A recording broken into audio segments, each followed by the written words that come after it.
to find his open wide receivers and highlight matchups, and Campbell's going to have to slow him down and try to get pressure today. For Campbell, they have a hometown hero, a running back, J.J. Cowan. He grew up just down the street, went from walk-on to scholarship in 1 year. He plays with so much passion, Chris, and really sets the pace for this offense. He's physical running in between the tackles, and this defense for Bryant, they're going to have to swarm with multiple hats to try to bring him down today. Campbell and Bryant kick off next from Bowie's Creek, North Carolina.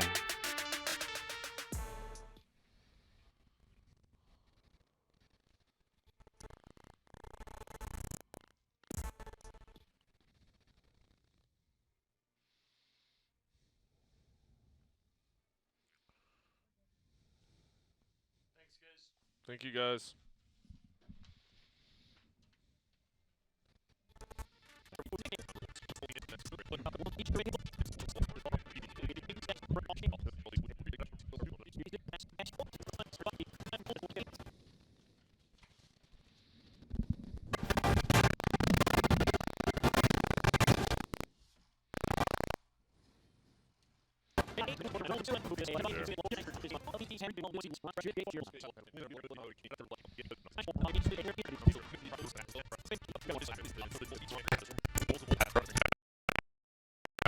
Campbell and Bryant go next. Bowie's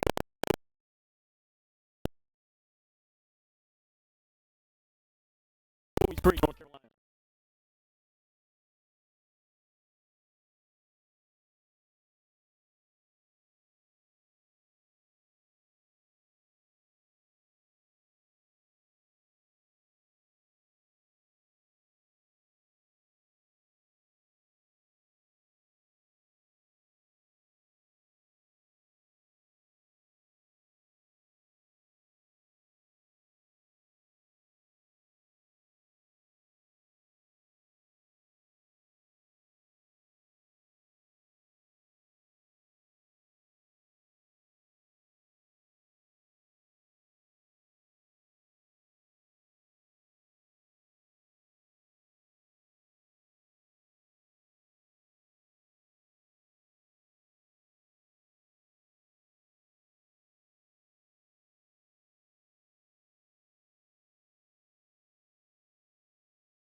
Campbell will intercept it. Bang! Hits the contact off the post. The header! Campbell wins!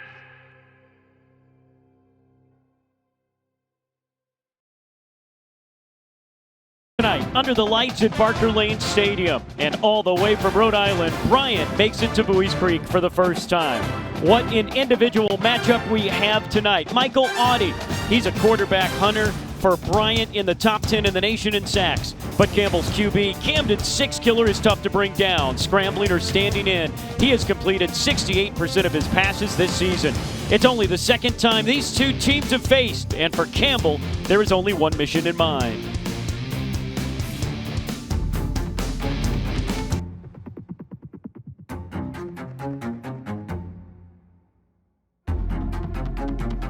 Takes a snap, hands off to Cowan, into the orange end zone for a Campbell touchdown pass from James, and it's intercepted.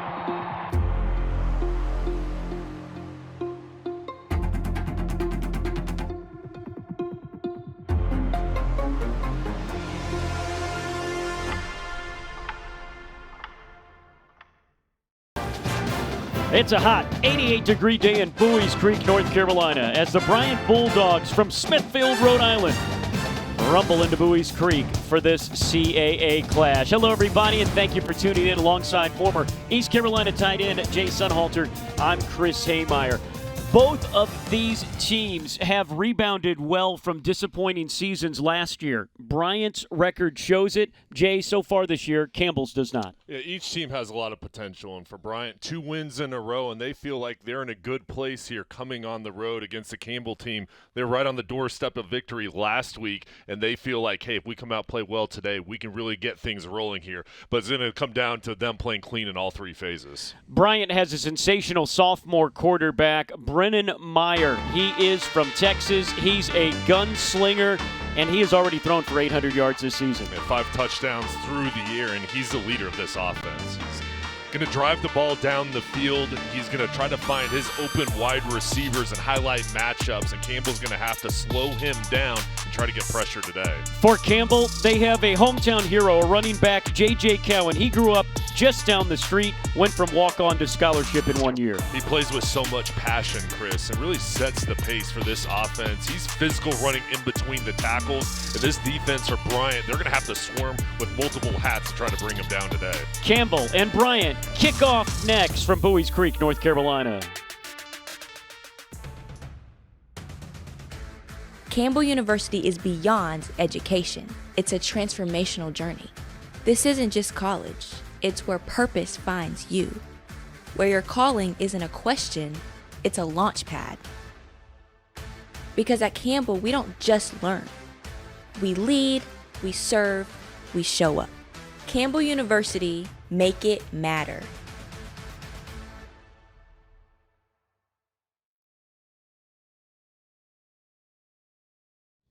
Bryant, the visitors from Rhode Island, won the toss, and they deferred to the second half.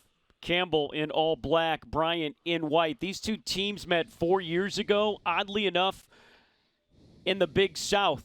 Campbell was a full-fledged member of the Big South. This is their 3rd year in the CAA. Bryant was a football-only member of the Big South, now a football-only member of the CAA in their 2nd year. Bryant is 2-1 with a win over FBS UMass and a not-so-bad loss at New Mexico State. They beat a Division II team in there as well. Campbell has been close and looking to break through here tonight. The kick is high, end over end. Barry Tate takes it on the far sideline at the 10. To the 15, 20, 25, still going. And the little man gets near the 30. Campbell looking for a spark tonight. This is a fired-up team against Furman, a 4-point loss. They had the ball in the red zone late, just made a couple of mistakes, and that turned the tide in that game. A motivated team, and all reports said had a great week of practice and wanted to rebound from that close loss against a Furman team that is going to finish high in the SoCon. And I think this Campbell team, especially early on, wants to come out here, and they've got something to prove. Camden, 6 killer. One of the best names in college football, the sophomore out of Norman, Oklahoma, making his 4th start for the Camels. Last week, as his OC and head coach said, it just started to click for him. He was comfortable. There's a handoff to J.J. Cowan. We told you about the hometown hero. He is straight up the gut for no gain. And this Bryant defense up front is very physical and sturdy, and it's going to be a challenge for Campbell trying to run the ball today, but Cowan has so much talent in that backfield right next to 6-killer. Bryant's defensive coordinator says this is violent as, I think I can say this even though we're on cable systems across North Carolina, they are violent as hell. They are a physical defense. They showed it there. 2nd and 10 for the Camels. Under center, play action, being chased, 6-killer, dumped it to J.J. Cowan. He's going to be pushed out of bounds, close to the first down marker on the far sideline. Brandon Perkins, who had such a good game against UMass. He was one of the National Defensive Players of the Week. He pushes him out and saves a first down. It's going to be 3rd and 1 for Campbell now. And that's how you elude that aggressive defense, is a little play action get, 6-killer out on the run on the perimeter. Nice easy pass to set up a 3rd and short. Parker Jones, Daniel Lopes are the receivers left. Campbell playing without Spencer Jones, their 2nd best receiver. It is up the gut, it is short. Campbell on 3rd and short, can't get it, no gain, 4th and 1.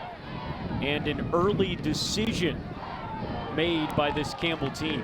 And this is a long yard. It's not 4th and inches. And it's a good job pursuit from the outside from Bryant to come in and make the play behind the line of scrimmage. It looks like Campbell is going to go ahead, change their minds, and try to flip the field position. So what a stand for the Bryant Bulldogs on the road, making a couple of big stops, 3rd and 1, and Campbell's not going to gamble.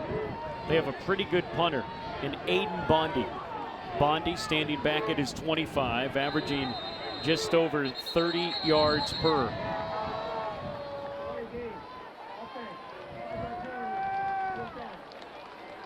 And that is a delay of game. Remember, Campbell was waiting to make the decision on the 4th down call and couldn't get it off. So some early mistakes here. Campbell had some costly penalties late, some careless mistakes, and one here to start the game. Bryant coming after it. Bondi gets it away. It is a missile. End over end. Received at the 20. And the ball ripped out of the hands of the return man. Did Campbell gather it up inbounds? That is going to be the big call on the big play. We shall see. Marquise Alexander, who is back in the Campbell lineup for the first time since game 1. He's been out with injury. Take another look. That was Jace Hannigan, the sophomore wide receiver, the return man, who was coming off the far sideline, had the ball literally ripped out of his hands. It was right in front of the Campbell bench. Take a look. Heck of a kick. This ball just boomed off the foot. Here's the coverage unit hustling down Alexander with barefoot. There's Alexander just ripping it. See that flag come out. This has been a long discussion on the 20-yard line. 5 refs there discussing what this call is going to be. All week talking about how could Campbell catch a break? Could Campbell get some turnovers? This would be huge. The referee is Henry Wimberg. Here's his call. During the return, personal foul, blindside block, return team number 41. That penalty is declined. Result of the play is a turnover. First down, Campbell. Campbell gets the turnover, and the Camels, just like that, another special teams by their special teams, another special play by their special teams that has been oh so good. Well, this is just a heck of a job getting the ball back to your offense. Alexander, again, hustling down the field. And look at him just go for the ball. He just stole it away and gets it. And right now, when you can make a play in special teams, that sets yourself up in such a good position here, especially at the beginning of this ball game where Campbell really wanted to get off to a good start. When we saw the replay, I think Brian saw what we saw. They are going to review this play, and rightfully so, and we will get a couple of good looks at it. The call on the field is a turnover, but was Marquise Alexander out of bounds. So they will go under the hood here early. Look,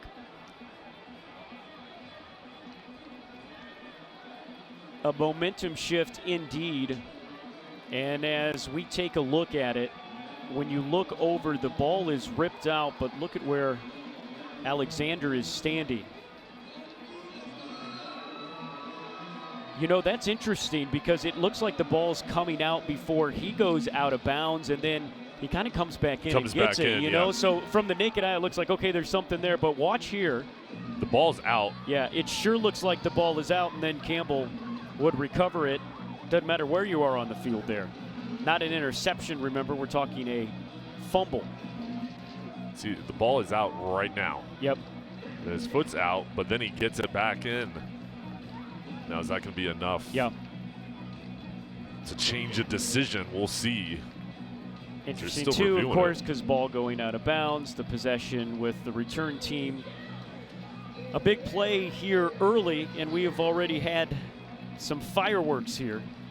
This game so very important for Campbell. Look, Campbell already 0-1 in conference. They played a very tough Rhode Island team, still in the top 10 in the country, and they played them well. As Campbell head coach Braxton Harris said, look, this is a Campbell team that has played two very good FCS opponents and had two fourth-quarter leads. They just haven't been able to finish. Campbell has been in both of those games against two very good teams in Rhode Island and Furman. Yeah, and right there, and you hope that you learn from those fourth quarters, and that's the goal, is to take the next step and use that as motivation. And I'll tell you what, Campbell, facing that tough schedule, it's going to make you better every week going against top competition, and Campbell has shown me a lot on both sides, offense and defense, and they're just trying to find a way to get that first win.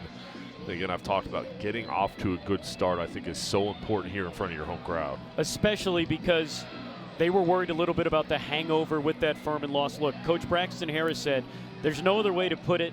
That game was tough. It was probably one of the hardest losses I've ever been a part of in my career because we made very few mistakes, but the mistakes that was made, 12-man on the field penalty when Furman was going to punt it back to Campbell, a false start, an offside call on an extra point that turned into a two-point conversion. It was really, really tough. But you know what response he got from his team? Later that night, on Saturday night, he got a couple of texts from guys on the team that asked him if he was okay. Yeah. That doesn't happen a lot. And then later on, Tuesday, Wednesday, your biggest practice games of the week, he said they had back-to-back program records with the amount of output. Now, it's not just by eyeballs if you practiced hard or not. You're wearing GPS stuff. They had the best GPS analytic practices in terms of intensity and output on Tuesday and Wednesday than they have had in his 2 years here. That tells you that they're practicing hard and trying to shake it off. Yeah, it says it's a team that's together and close, and also it shows that loss, they're using it as motivation. That hurt, they want to bring about positive from that game. Long review. Here's Henry Wimberg. The replay official is Warren Gillis. Call on the field was a fumble on the return recovered by Campbell. After further review, the ruling on the field is reversed. The player from Campbell that recovered the ball had his foot out of bounds when he gained possession. Therefore, it will be first down for Bryant. The blindside block penalty will be enforced, and it will be first down and 10 on the 10-yard line. So bad field position for Bryant, but they get the call back, and a great job by our officiating crew to make sure that they get it right.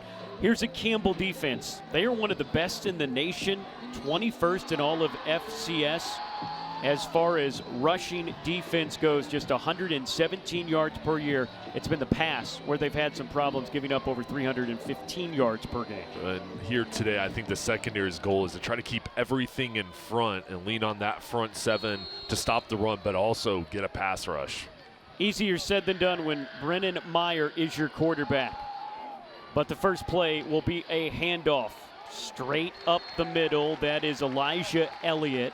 Grad transfer from Montana State, came in the spring, was voted captain by the time summer camp broke. He has averaged 100 all-purpose yards the last 2 games. I think Bryant knows it can be a challenge to run the ball on this defense. So I think they're trying to create some balance here and hopefully break some runs free, but they want to try to set up the play-action pass to test out the secondary. Just a gain of 1. There's the play action, the rollout, the throw.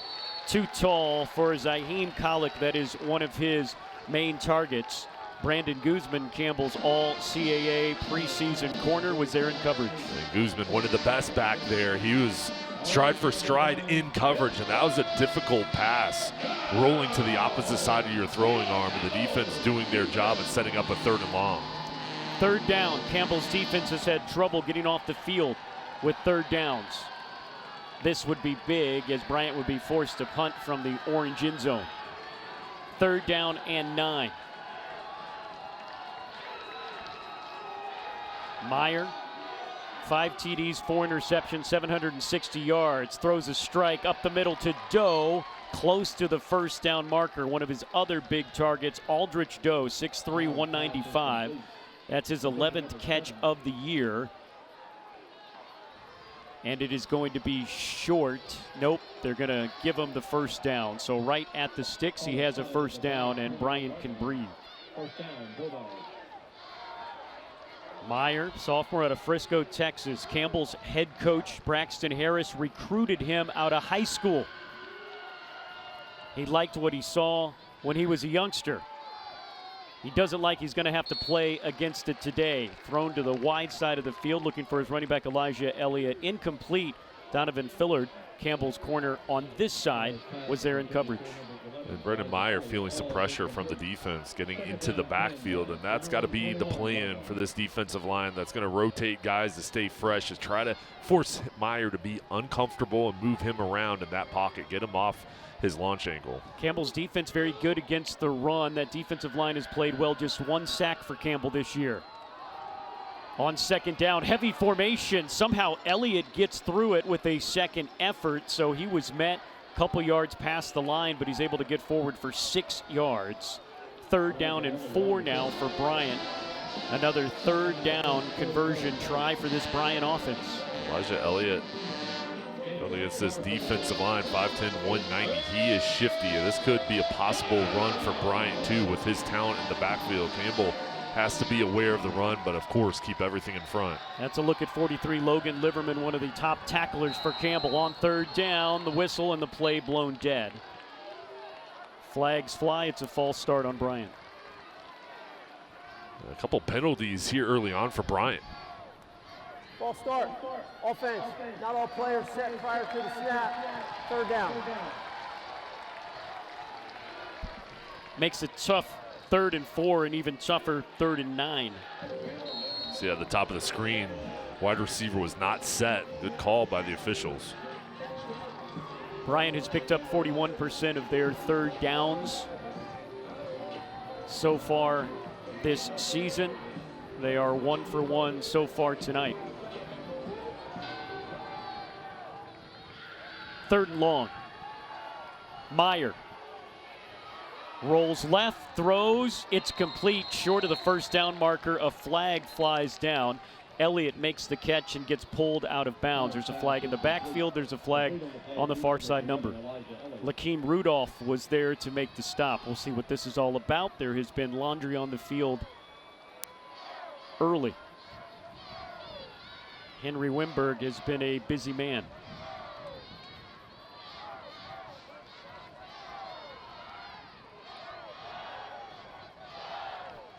They are talking to the Campbell sideline, so maybe a decision here for Campbell head coach Braxton Harris in his 2nd year as head man for Campbell.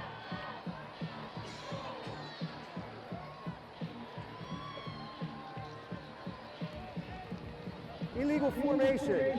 Offense. That penalty is declined. Holding.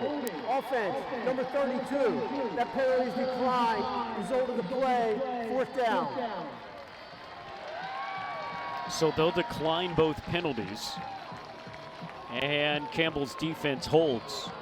See on the backside, 54 holding up right in the middle. And this defense, good job forcing Bryant to be uncomfortable and should set up pretty good field position for the Campbells to start off the drive.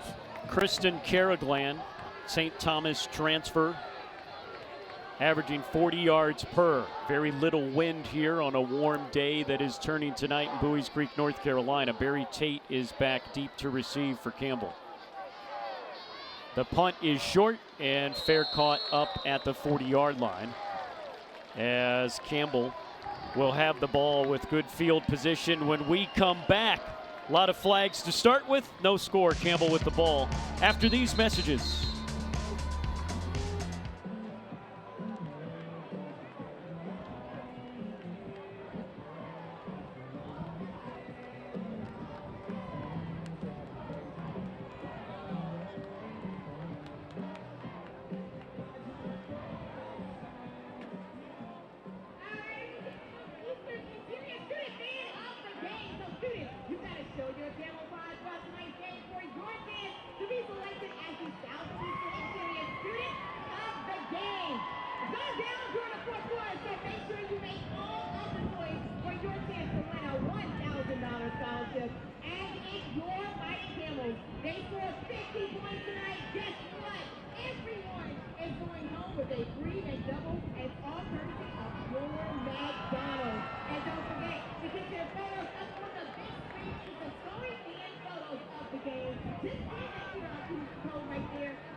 There's a look at the Campbell mascots, Gaylord and Gladys. As a warm day that will turn to night under the lights here. Campbell's only night game of the season here at home. Campbell gets the ball back. Both teams have had a possession. Campbell at the 40. 1st and 10. Six killer had J.J. Cowan in the backfield. Rolls right. Throws on the run. It is caught by Tate. No, they're going to say he trapped it. Incomplete at the 50. Campbell's already used a couple play action passes to get Six Killer out on the run, going to that right side. Again, trying to slow down this aggressive defense. Make sure they don't over pursue. Six Killer coming off a really, really good day against Furman in that close loss. He was 34 for 43, completed 79% of his passes, 294 yards, 1 TD. He's not thrown an interception this year.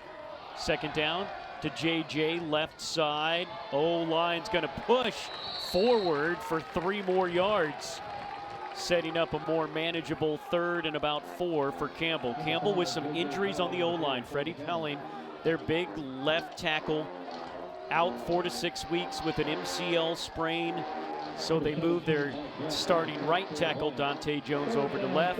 Zeke Lee fills in at right. We'll see if that line can hold. They have kept Six Killer out of trouble for the majority of this year. Another 3rd down, 3rd and 4. Campbell couldn't pick it up on their first series. We'll see what they can do here. Six Killer. Pump fakes, throws over the middle, hits Barry Tate. It's a 1st down into Bryant territory. Azrael Justice is there on the stop, but not until Tate picks up a 1st down for the Camels. This was excellent work from Tate. In the slot, he's going over the middle, creates separation on the slant route, and then gets away to pick up more yards falling forward, and got to come up with critical plays on 3rd down. That was a nice catch. Campbell 1st and 10 from the 44. That is Daniel Lopes into motion, going for it all. Incomplete, but a flag could be interference. Dorian Helm might have been called for the hold as R.J. Hart, Campbell's intended receiver, tried to get free deep. Pass interference, defense, number 2, 15-yard penalty, automatic first down. It is on Helm. It's a 15-yard penalty. What's with all the penalties from Bryant? They have been, Campbell has declined a bunch of them, so only 2, but it looks like maybe a little bit of a hangover from the long travel. Well, undisciplined play there, and that was actually a good penalty because otherwise that would have been a touchdown for Hart. So you've got to be in position, and there's just a bust in the secondary, but that penalty saved it because Hart was sprinting right down the middle of the field. Hamilton is the receiver left. Campbell getting their wide receiver core finally healthy, but they'll stay on the ground. J.J. Cowan, he runs over a man. He keeps rumbling. He's close to a first down. What a first down carry for J.J. And the offensive line working together, just extra effort, playing through the whistle and getting those blocks all covered up for Cowan, who runs so hard. 2nd and 1. What a drive put together for Campbell. And now coming in to take a snap, that is Mike Chandler II. Campbell's all-everything QB that was the Campbell starting QB at the end of last season. Handoff, JJ straight up the gut for a first down. Talk about how they use Mike Chandler II, Campbell's backup QB that's on the field a lot. Well, and they trust him in any situation to come into the ball game, whether that's under center or in the gun. And with 6 killer in the game, they'll put him in the slot, out at wide receiver, quarterback, running back, and it forces the defense to highlight him, see where he is, and it really just provides a change-up, keeping them on their heels. Chandler rolls, throws, incomplete. Probably should have been caught by Daniel Lopes on the far sideline. We talked to Campbell's offensive coordinator, Matt Kubik, and he said, look, we've had Chandler run a lot when he's taken snaps.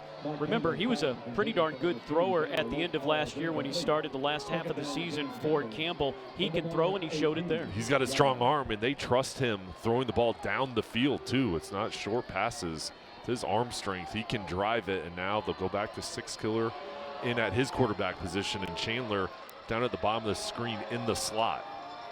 5 receivers set on 2nd down. 6 killer throws to Chandler at the 10, at the 5. Mike Chandler II into the orange end zone for a touchdown. Campbell leads.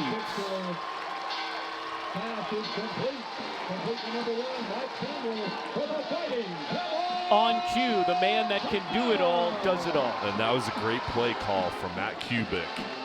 Putting Chandler in at quarterback, then they go back to 6 killer, and then with this screen call, it kept Bryant guessing, and Chandler just hides behind the offensive line, darts to the middle, and then his talent just takes over. He read the blocks in front, easily gets in the end zone. You can tell this Campbell fan base behind this team getting off to this good start.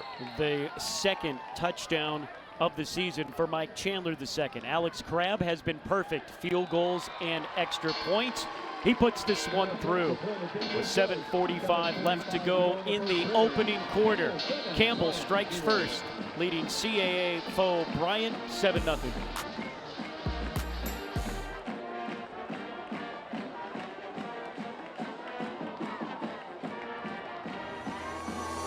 You know, we talk a lot about building a strong team. It starts with strong people. Here at Wilkinson, Chevrolet, Cadillac, and GMC is exactly that. They're family owned right here in Sanford, right down the road from the creek.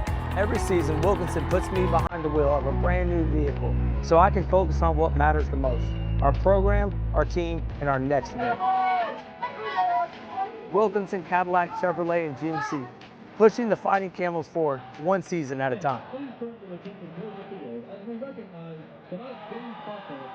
84 weeks ago, with precisely 2 likes at the Rio Sarah Pascal, posted at McDonald's. Stop pretending like you don't see our snack wrap comments. It hurts. You thought they didn't see your comments? Petitions and posts? The DMs for 9 straight years? Those comments are the reason this exists. Snack wrap is back. I'm John Mart. And I'm JJ. We're part of your Fighting Camel football team. Just like a quarterback needs his offensive line to protect him in the pocket, you and your family need a trusted insurance provider to protect your home, auto, life, and business. Baker Insurance is an orange-owned agency with better prices and better service, and they can customize the policy that fits you. So give Magnum Insurance a call today or stop by one of their convenient locations. Their quotes are done. Roll Hawks. It's a brand new era for Campbell men's basketball, and it starts with a bang. 6 Power 5 games all over the country, including the West Coast. Check out the full schedule at GoCamels.com.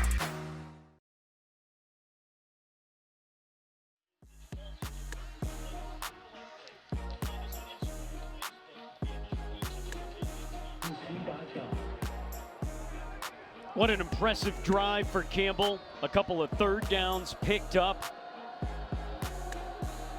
Six-killer looked comfortable. Barry Tate, that was a big catch. And then Chandler making the catch and the touchdown.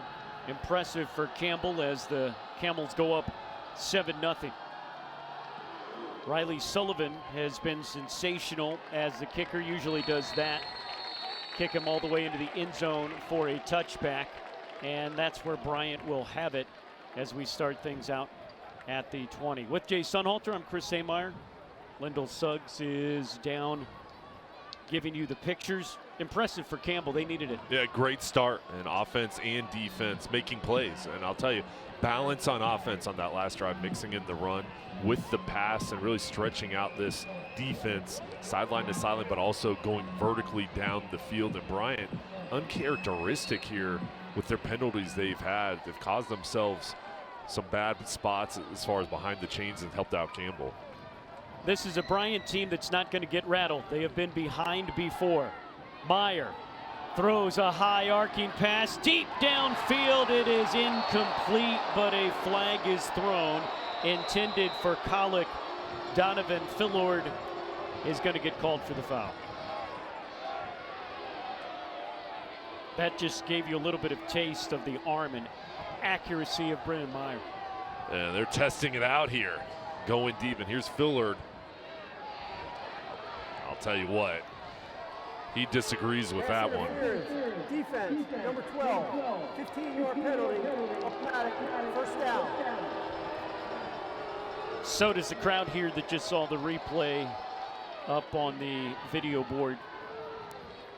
But it is what it is. It'll be 15 yards and a first down out to the 40 for this Bryant Bulldog team. Look, a Bryant Bulldog team, 64 new players. And their head coach, Chris Merritt, says the early success is due to deliberate and sweeping culture change after last year's 2-10 season. Throw incomplete, meant for Aldrich Doe. Tyreek Brown was there in coverage. And what he meant with that is last year, first year in the CAA, he knew he was going to have to step up. They got a lot of transfers. They went for talent, not necessarily fit, and this is what the coach will admit. So they had a lot of sweeping change. They were very particular who they brought in. They brought in the right mix. Yeah, and kids that they took on visits, and they wanted to make sure they're bringing the right guys into the program. They feel like, hey, they really gelled in the offseason, bringing the right players with a lot of talent. That's why they've had success. 2nd and 10, complete, fumble. Campbell falls on it. It will be incomplete, intended for Phillips. Donovan Fillard, he's been everywhere. He was there again to make the big hit, jar the ball loose for a third down now. This is excellent from Fillard. Being physical as this ball hits the hand. Watch 12 just run up here, sprint up to dislodge the ball kind of in and out of the hands, and he makes sure that is incomplete.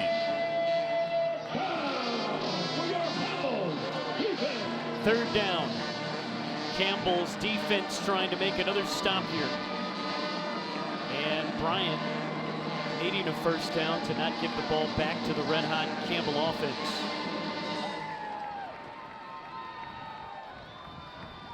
Meyer on 3rd down. Has time, now doesn't. Rolling, throwing, incomplete. Great coverage, great pursuit for Campbell. It's 4th down. Well, the front 7 working together to get pressure, and then the back end doing a nice job in coverage and really playing connected defense. And Campbell getting off the field once again.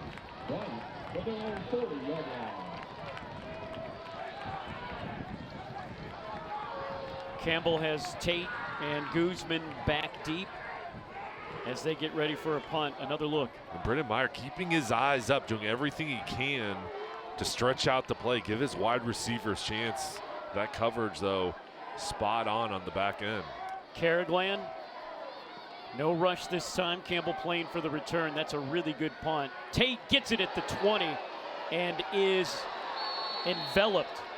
He is thrown back by Clark Miller. That was the long snapper, and there's a flag somewhere on the field. They'll have a discussion. Flag fell on Campbell's side of the 40.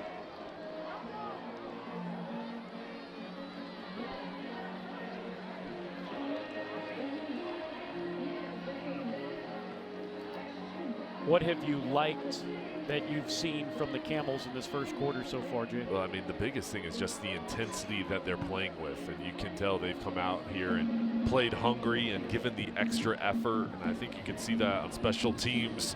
Holding, return team, number 14, 10-yard penalty, first down.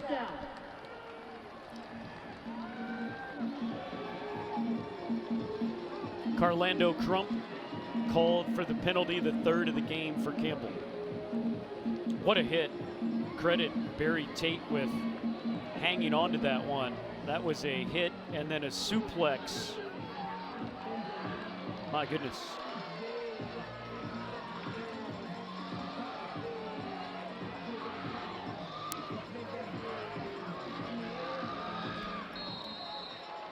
So Campbell backed up against their own goal line.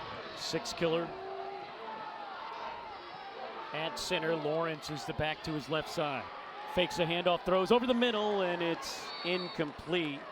That's Trajan Yanis Wilcox, junior college transfer out of Texas. They're expecting a lot from him. He's been one of the many Campbell wide receivers that has been injured. It hasn't been the frontline guys for Campbell, but it's been these guys that will provide them with a lot of depth. They really like guys like Yanis Wilcox, Stevie Keener, David Hamilton. We've seen more and more of Daniel Lopes. They think this is a really talented wide receiving group that's going to be hard to handle when healthy. Complete to David Hamilton. He makes his first catch of the year. He is back and making an immediate impact. Sean Hunt brings him down, but not before a 15-yard gain and a first down. Well, I like how Campbell's using that play action fake. You show run, look like you're going to hand the ball off on 2nd and 10. Six killer immediately pulls the ball, looks up, and throws a strike. That's a way to get it going through the air. The three receivers set. The fullback Wilson, number 9, is out to the right side. Pulls it away from Lawrence and incomplete. Yanis Wilcox was near, but a rare miscue from Six Killer. Well, that's the 4th slant Campbell has already thrown, so that's an area they've seen. They're trying to take advantage of going over the middle of the field. There's a look at Hamilton. J.C. Smith transfer out of Jacksonville, Florida. There's a Norman, Oklahoma native and Six Killer. 2nd down and 10. Campbell leads 7-0. Throws to the far sideline. Having to reach out for that one was R.J. Hardy. Makes the grab, but a short gain of 3.5 yards. 3rd and long for Campbell inside their own 30. Liam Lindo, the Arkansas Pine Bluff transfer, was there in coverage. Sean Hunt, the cornerback, was coming on a blitz. That was a nice job from Six Killer, recognizing he was coming off the right side and then throwing it over the top.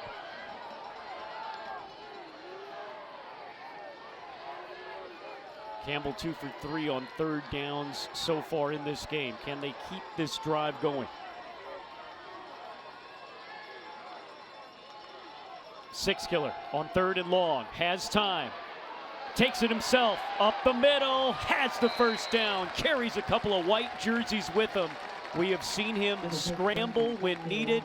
It was needed there, and it's good for a first down. Brandon Perkins, the linebacker out of New Jersey, brings him down, but not until he gets what he needs. Six Killer's recognition is impressive. Here he's reading the coverage. He's trying to throw the ball, and then he splits the pocket at the perfect time, rumbling forward. It's a First Citizens first down. Here's Mike Chandler, the second. The handoff to Lawrence, right side. About a yard. 2nd and 9 after the carry by Lawrence. Lawrence, Oklahoma guy himself. Transfer from Northeast Oklahoma A&M Junior College. Chandler will stay in.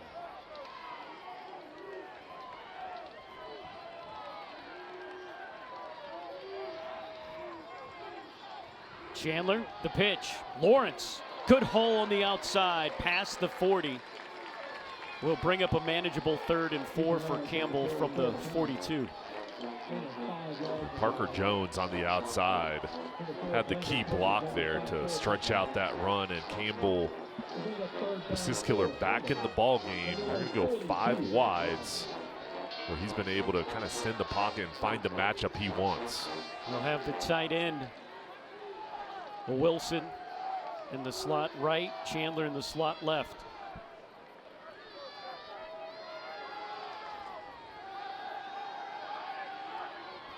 In and out of the hands of Parker Jones, would have had it for a first down. Caden Hamilton, the free safety, was there in coverage. We saw him in uniform early. We had heard some rumors. We have not seen Randall King yet, Campbell's star receiver, who had 13 catches last week, 20 catches for 191 yards on the year. The punt, Bondi. Long, high hang time, and it is fair caught inside the 20. No fumble this time from Jace Hannigan. What have you seen down there in the bench area? Do you see Randall King, Jay? Yeah, he's down there throwing with his teammate. We saw him in warm-up, so we'll see if he does enter this ball game at some point. No catches yet for King, which he quickly became Camden Six Killer's favorite target. 4:01 to go in this first quarter. Campbell leads 7-0. Bryant's offense will get their 3rd crack at it. Meyer with the handoff. That is Dylan Kedzior. He moves the pile forward for about 4. They have 3 really good backs, all transfers, but from really good programs. Buffalo, Furman, Montana State. Dylan has been all over.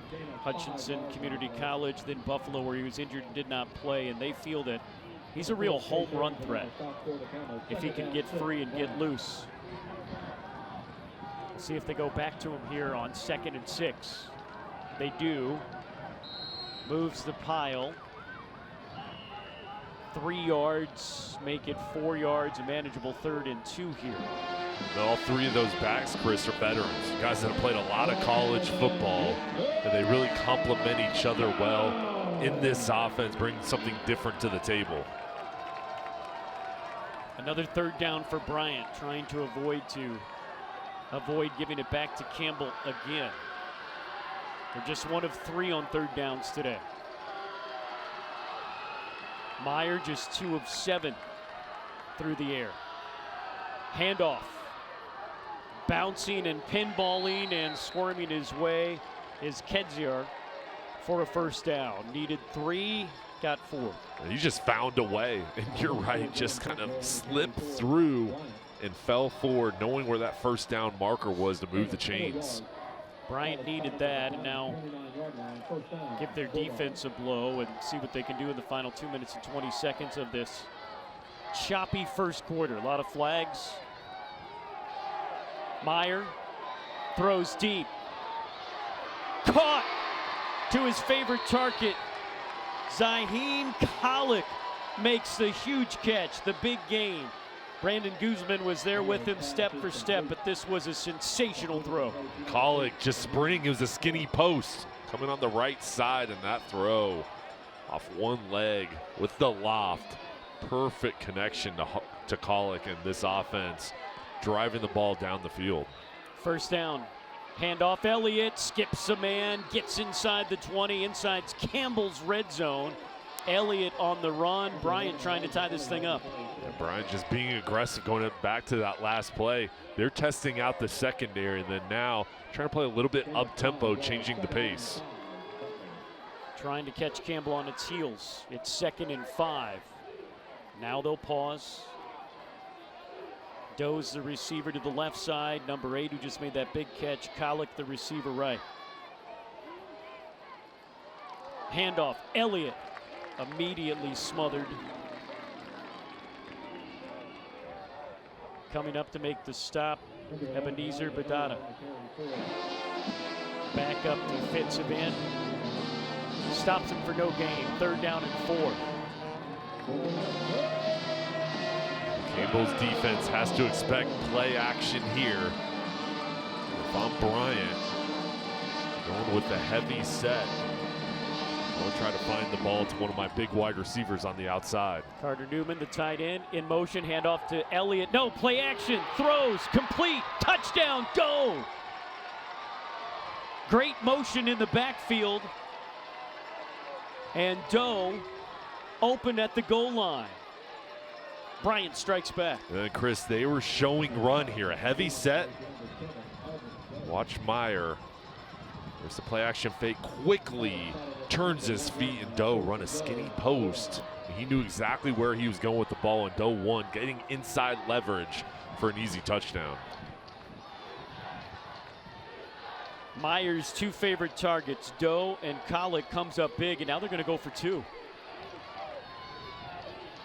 Check that. He was caught down at the 1-yard line. So 1st and goal from the 1. They said he did not get in. And that's how the quarter will end. So when we come back to quarter number 2, Bryant will try to get into the end zone and tie this thing up. What a end to the first quarter here in Buies Creek.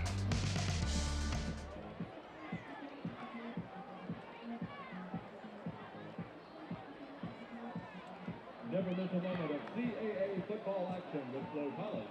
You can stream thousands of college sporting events all season long. From Division I to Division III, Flow College has it all. Visit flowsports.tv/CAA to subscribe and never miss your team's biggest plays. That's flowsports.tv/CAA. Make sure to also stop by Barnes & Noble Spirit Shop during tonight's game. The shops are located on both sides of the stadium for your convenience. Get all the newest Camel gear so you can look your best all season long.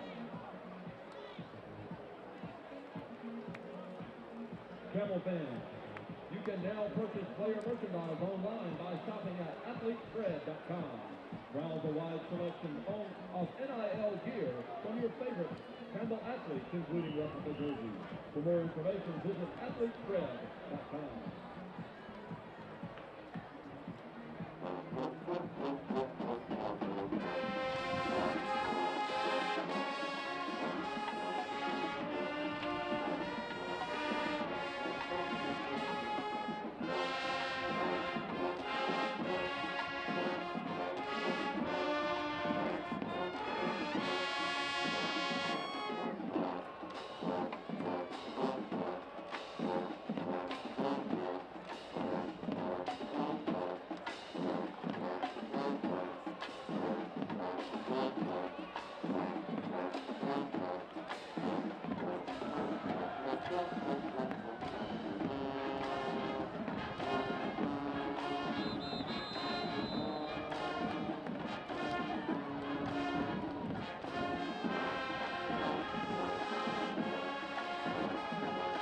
As we start the second quarter, Bryant on the doorstep.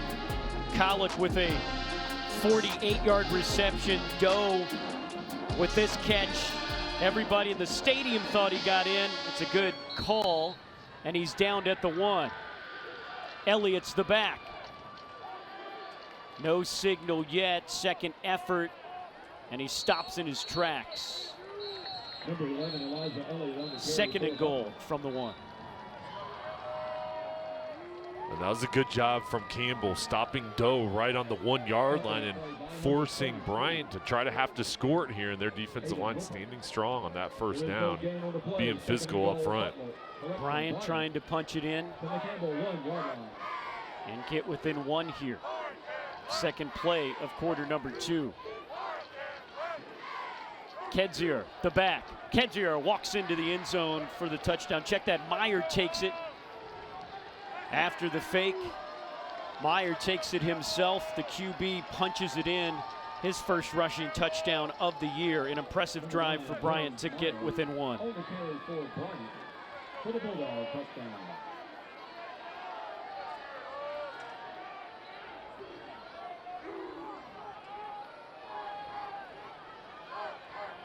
Soley will attempt the extra point. He's been perfect, 9 for 9 so far this year. Had the game-winning field goal against UMass. Splits the uprights and ties this game. Couple plays into the second quarter. We're all tied at 7 from Buies Creek.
As we are going to break, some extracurricular activities. It's going to be an unsportsmanlike conduct. You can see Ashton Miller didn't like how he was treated. Henry Wimberg, if you're getting paid by the flag, he would already have made his per diem. Be rich. After the try for point, unnecessary roughness, personal foul, defending team number 97, 15-yard penalty on the kickoff. 8 accepted penalties between the two teams, and there's been like 5 other ones on Bryant that weren't accepted. Wow. Boy, it's a choppy start to this one. I think both teams, you know, you're happy it's 7-7 right now. Bryant with that odd formation that one of these days you do it like that. For one of these days you're going to have an onside kick and maybe surprise a team that is used to seeing that. Meanwhile, Bryce Soley, who is the place kicker, also kicks it there. This will be all the way back, and on the return, that's Randall King. So Randall King, who we have not seen a lot out there today, healthy enough to try to run back.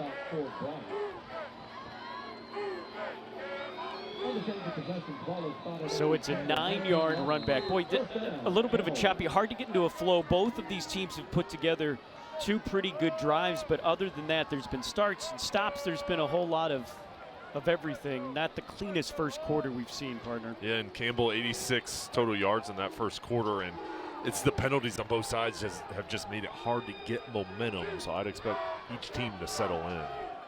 Handoff, Naeem Kearney He has made 10 carries so far this year. We have seen him usually as the third back in the rotation, but they think he's healthy, and they really think he had a really good week of practice. They're expecting to see more of the Georgetown transfer. He's been a bright spot in earning the right to get into the game more and feel like he can contribute at a high level with his teammates in the backfield. This is a deep running back room. Six-Killer 4 for 10 through the air, 51 yards in that first quarter. Meyer 4 for 9, 82 yards. Not what we are expecting to two of the more accurate quarterbacks in the CAA. Six-Killer throws accurately to King there. Inside the 30, he is slung, and Braxton Harris, Campbell's head coach, comes over, and he wants a little bit more added on to that. He wants another flag thrown here. Short of the first down, so depending on the spot, and they'll spot it, it'll be about third and a long one here. King makes it look easy on that deep out route.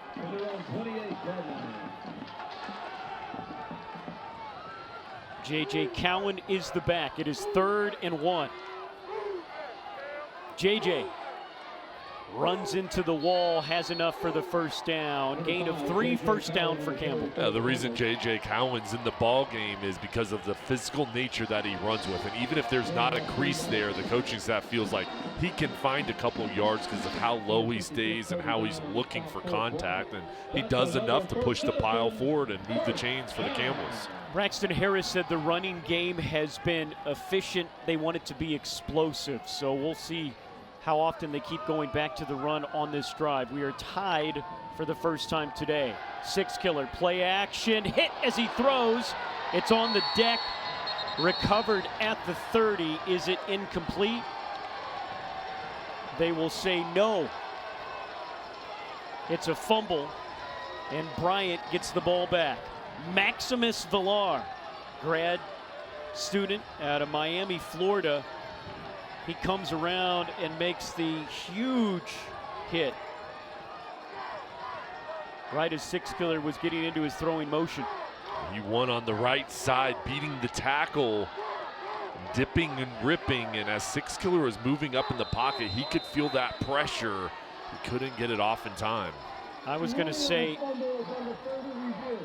with the way his arm, and these are always so tough, but they're going to take a look at it. So good job, the replay official that time, Warren Gillis from up top.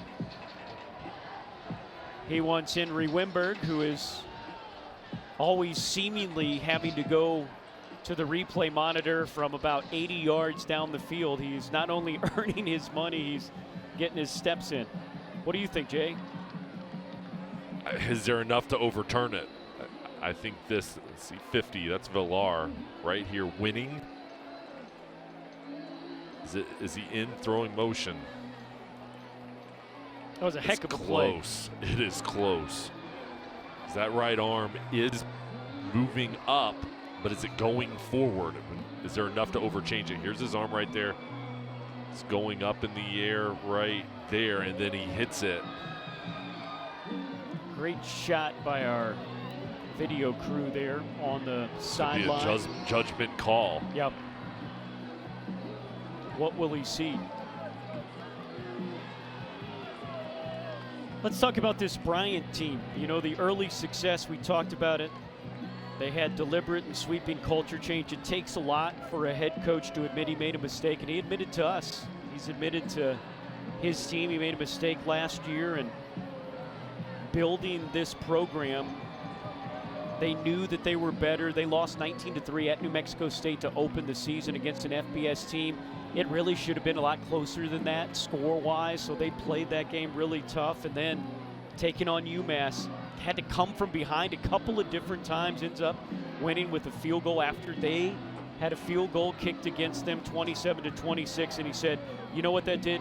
That UMass victory, that really reaffirms the culture change and what Coach Merritt is really building in this, their second year in the CAA. It gives you confidence, and after you have success and you see everything that you practice, all the work you did in the offseason come to fruition, it builds that belief and momentum. After further review, the quarterback's hand was moving forward with possession of the ball.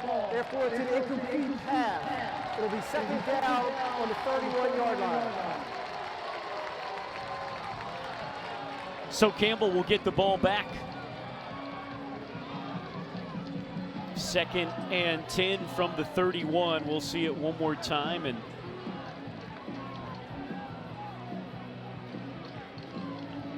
a couple of long looks at replays, but they've, at least from our eyes, made the right call. There was that one fumble recovered on the return by Campbell that was returned to Bryant, and then one right back here. So Campbell will get the ball back, 2nd and 10. Randall King in and lined up on the near side numbers here. R.J. Hart in tight formation on the left side. Hart, 6'3". You can see why they're excited to get him back. Six Killer takes a snap. Play action, throws to Chandler in the flat. Chandler close to the first down as he skips out of bounds at the 41. It's enough for a first down. Jalen Johnson, the cornerback, was trying to keep up. Chandler is so talented. He's just a safety valve for Six Killer. This is just an easy swing pass to the outside. You don't have to do much as a quarterback. Play action, throw it out to one, and then let him do the rest. Good job with the blocking out front by the wide receiver, R.J. Hart. Chandler already a touchdown today, had an 18-yard reception. Six Killer hit him with that midway through the first quarter. That was an 8-play, 60-yard drive. Bryant answered early in the second, 9-play, 83-yard drive. Campbell driving. Chandler flips it to Tate, who takes it on the reverse. Tate, rocket, 20, 10, touchdown!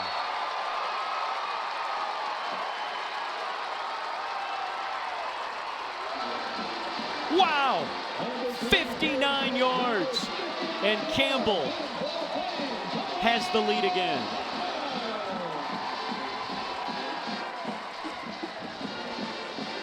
And Chris, this was a great play call, recognizing the pursuit of Bryant. Watch everybody go towards that left side, then the reverse comes over.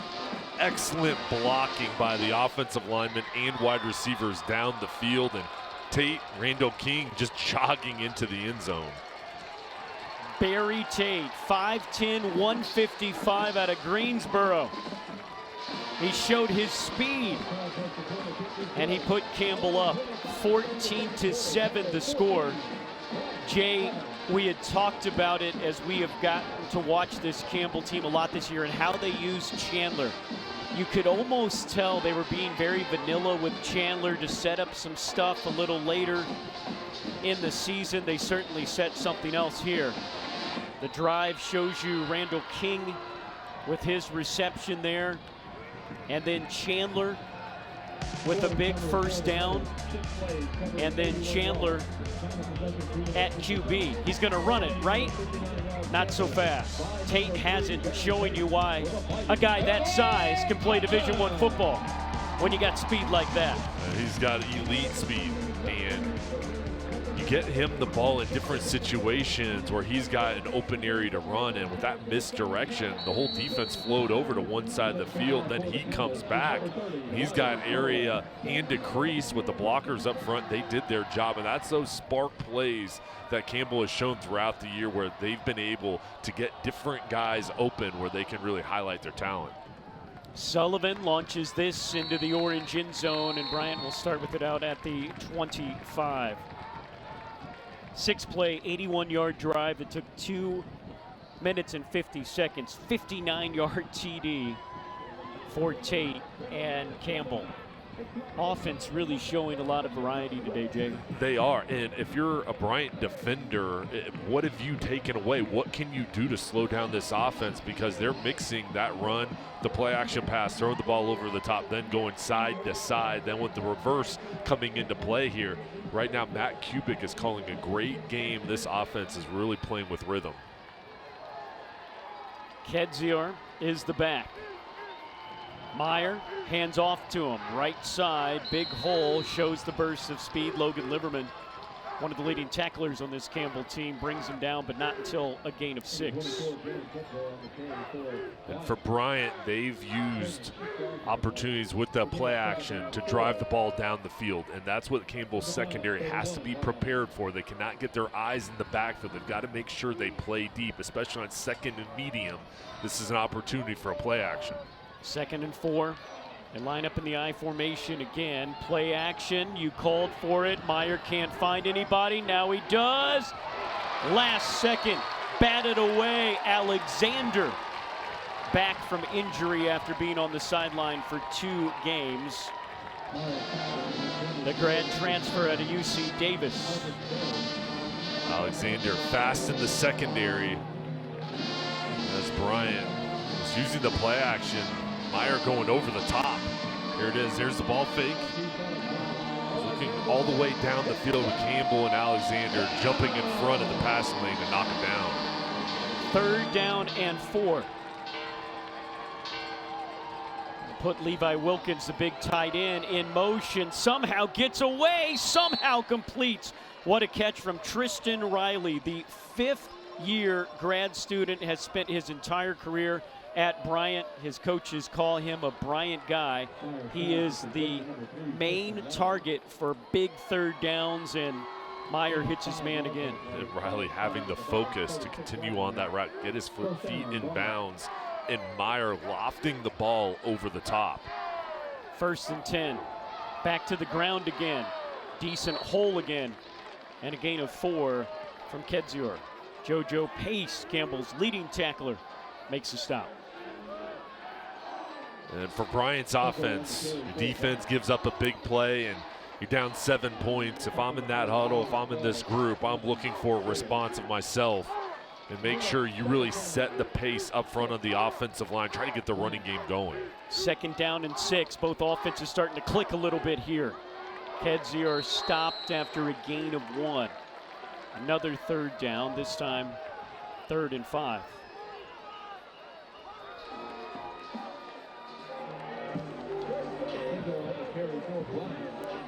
And for Campbell, this defense, we've seen a couple times where they've brought pressure. Now the question is, do you fall back in coverage or you try to heat up Meyer?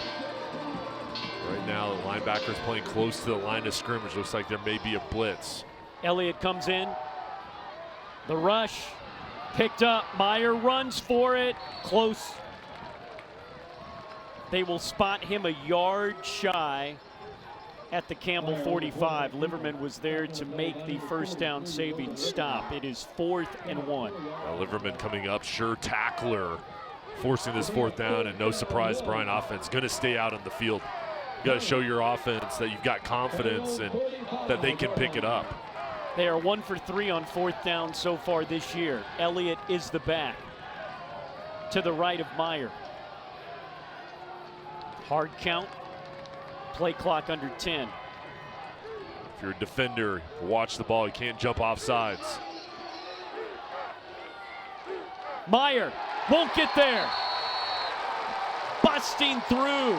Devontae Pettis, the linebacker, takes Meyer down, stops on 4th down, and Campbell, sensational field position already on Bryant's side of the 50. And Pettis just shot off the blocks. The right side of the line of scrimmage as Meyer keeps it. Pettis in perfect position. What a play from the defense. And now you have that huge explosive on offense. Your defense does their job, and Campbell's offense can get the ball on the 41-yard line. So Campbell starting to cook now on both sides of the ball. You can tell the energy they're playing with after a shaky start for both teams. This has been a fun 2nd quarter to watch. 3 receivers left, including Randall King in the slot. Mike Chandler, the second, is at the quarterback. Runs right. Gets a block from Cowan, but can't escape the white jerseys. He's dropped for a loss of 2. Olatunde Imparo is the first one to get there. Campbell using Chandler going to the short side of the field, trying to get him to break contain. That defense too fast, setting the edge as Chandler goes out of the ball game. 6 killer inserted back in. 2nd down and 12.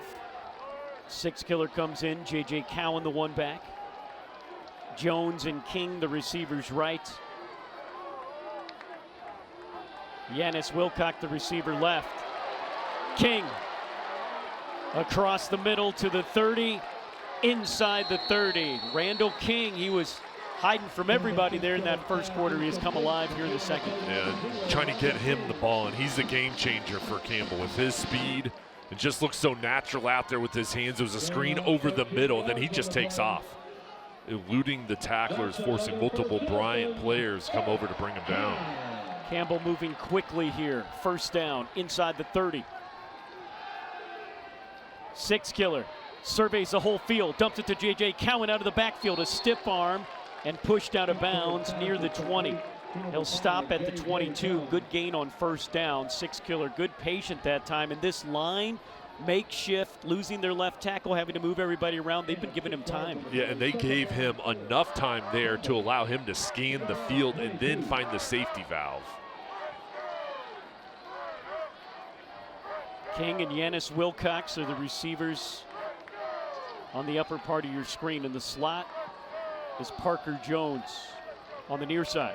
Six-killer. Fumble.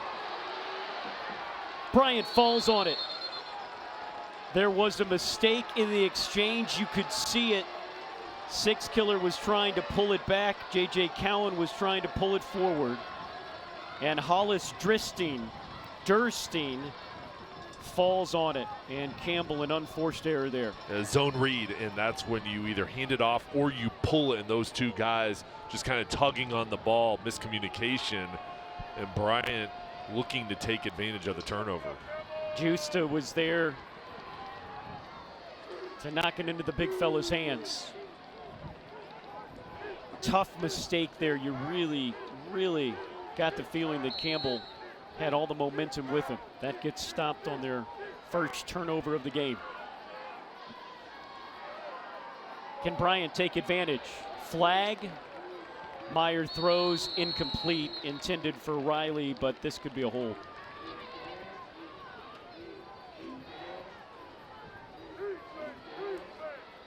Holding. Offense, number 83. 10-yard penalty. 1st down. And will be Kobe Keenan, the big tight end, 6'7", 252. When he holds you, you know it. And that time it was seen. Bryant with their 4th accepted penalty of the game. See number 83, Keenan right there, just holding up right enough to allow Meyer to get to the outside. An easy call with the flag coming in.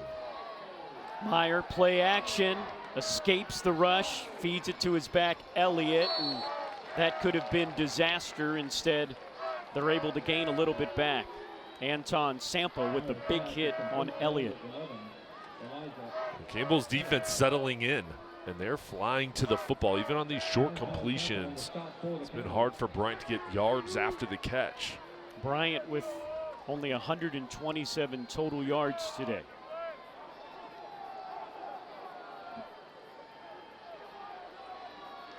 Meyer, handoff, Elliott will get back past the original line of scrimmage. That sets up a 3rd and 9. Campbell now with 5:40 and counting left in this quarter. All of their timeouts left. Campbell will get the ball to start the 3rd quarter. Bryant won the toss, deferred. And this is a huge play here.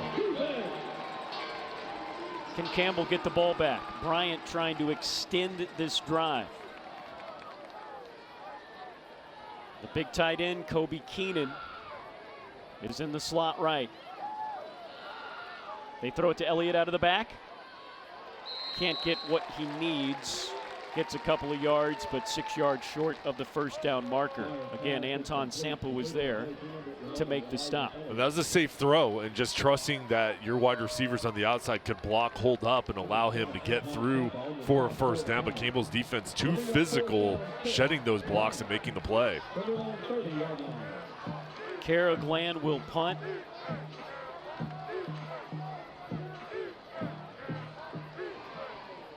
He's had a couple of short kicks so far. Campbell has Tate and King, two of the fastest men on the field, back deep. It's a high punt, but another short punt. It takes a Bryant bounce and bounces out with no return inside the 40. So here comes Campbell, 4:16 to go. All of their timeouts, leading 14-7. How important is it for Campbell to finish this half with a score? Well, I think it's huge. I think they want to regain the momentum, and after that last turnover, they felt like, hey, we've got a hold of this game. Holding, receiving team number 31, 10-yard penalty from the end of the kick, first down. But if I'm down in that huddle, Chris, for Campbell, an offensive player, you have that turnover, I want to come back and have a response. And not only do I want a touchdown, I want to use the time left here to try to limit any time for Bryant to get the ball. That's my goal, is to use the 4-minute drill for a touchdown and get into the halftime break. Campbell was driving when a fumble stalled their promising drive, and now back with it. Timeouts and time. First down from the 29. Handoff goes to Lawrence, gets a couple, clear of the 30. Number 23, Ethan Lawrence, on the carry for the Campbell. It's a Campbell team that responded with a heartbreaking loss here at home to Furman with two of the best day of practice. Statistically, they have the GPS on you all the time, and the production, the output, the effort was there. Coaching staff really impressed with how they bounced back. They have shown it. A spark on both sides of the ball for Campbell in this game. Throw over the middle. It is complete for a first down. Sliding catch made by R.J. Hart. Olentunde Amparo was there to make the stop. I like the route from Hart, getting inside and then boxing out the defender with that big frame. The chains move, Campbell in no rush with those timeouts, letting this clock tick. Chandler is in the backfield along with Kearney. Chandler to the left of the quarterback six killer. Kearney to the right. Chandler goes out in the flat. Handoff Kearney. Kearney uses his blocks and then uses an offensive lineman who pushes him forward for 3 more yards. Impressive gain of 7 on first down. How about that from the big fella? Cyterio Lee, usually back up to Dante Jones, moved into a starting role, and he just pushed his back an extra couple of yards, setting up a 2nd and 3. 6 killer keeps it. First down into Bryant territory. Pocket broke down. 6 killer took off. It's another first down for Campbell. He's got a presence in the pocket, knowing when to elude and just feeling it without seeing it. As he's looking downfield, looking at his wide receivers, he's like, all right, I gotta go. And he makes the right decision. Nice little cut to pick up about 5 extra yards.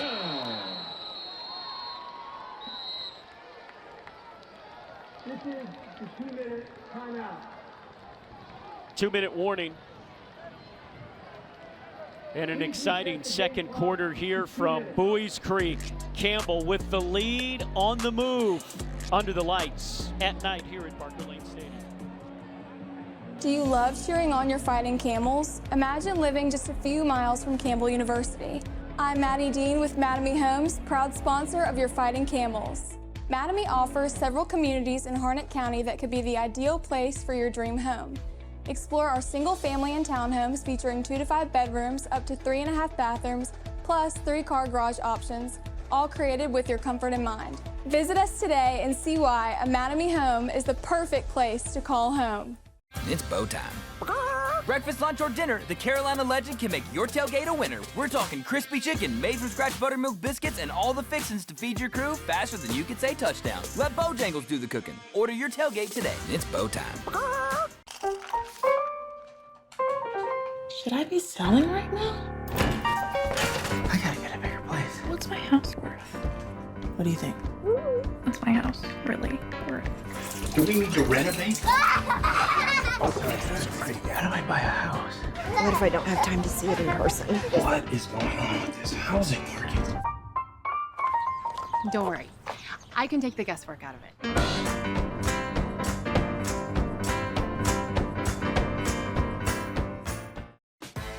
With new McValue at McDonald's, you'll get more than you expect. Like buy a double cheeseburger for you and add a McChicken for $1. Because being able to take your little brother out is a big deal. Get more than you expect with new McValue. A look at the student section. It's a blackout tonight. Only night game here at home for Campbell. We've seen a good one. Campbell and Bryant. Campbell with the lead 14-7 on the move. How important is it for Campbell to get some points here in this final 2 minutes? I think it's big. Getting the momentum going into the halftime break, an opportunity to stretch out this lead. And if I'm a Campbell player out on offense after the turnover the last drive, I'm saying, hey, let's stick it in. Let's get a touchdown here and put pressure on Bryant. Randall King is the big home run threat at the top of your screen. Kearney the back. The give to Kearney, bounces off a man, breaks it to the outside, puts his head down, has a first down, and then some. What a run from Naeem Kearney. First down, Campbell. Kearney running motivated.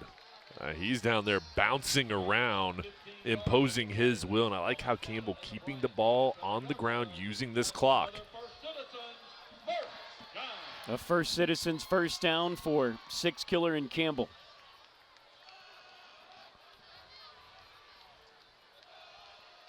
King and Giannis Wilcox up top. Back to Naeem. And Kearney with another tough run. Gain of 5 on first down. Brandon Perkins, who has been all over the place, their all-everything linebacker, makes the stop. 1:20 to go. Campbell still with all 3 of their timeouts. It was going to take their time. They want to get this inside of a minute. Then I would expect, they haven't scored, to start using their timeouts. Second down and 5. There's Mike Chandler. Number 1. Six Killer on the keeper. Not much doing. He gets back to the original line of scrimmage.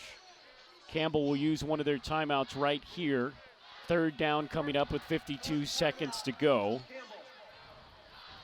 Campbell's Alex Crabb, their redshirt freshman place kicker. He's a perfect 4 for 4 so far this season, his long of 40, so they are within his range here. And Kearney with the vision, bouncing off the defender, and then his speed and power on display. And this was a big run, continue to move the offense down the field.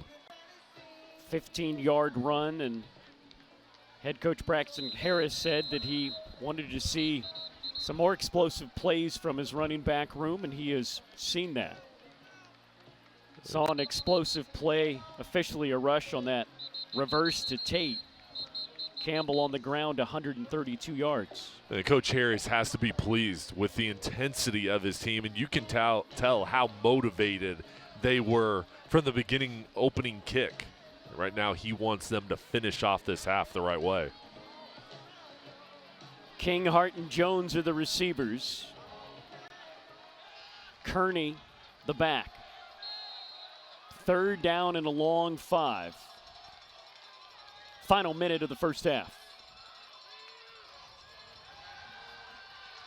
Six Killer throws complete to King. First down inside the 15.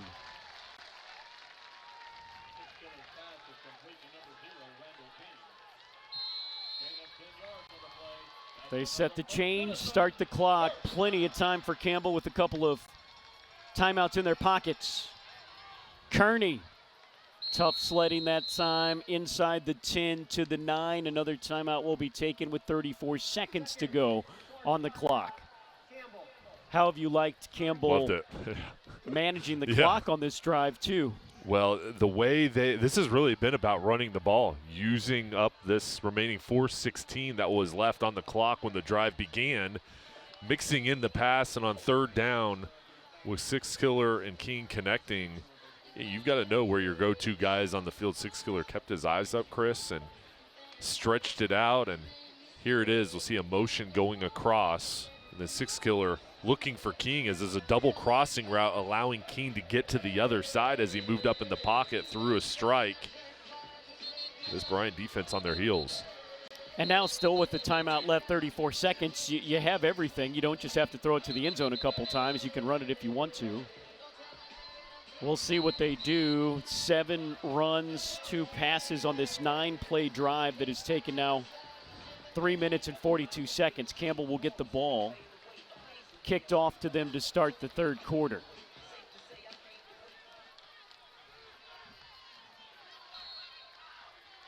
Campbell 2nd and goal from the 9.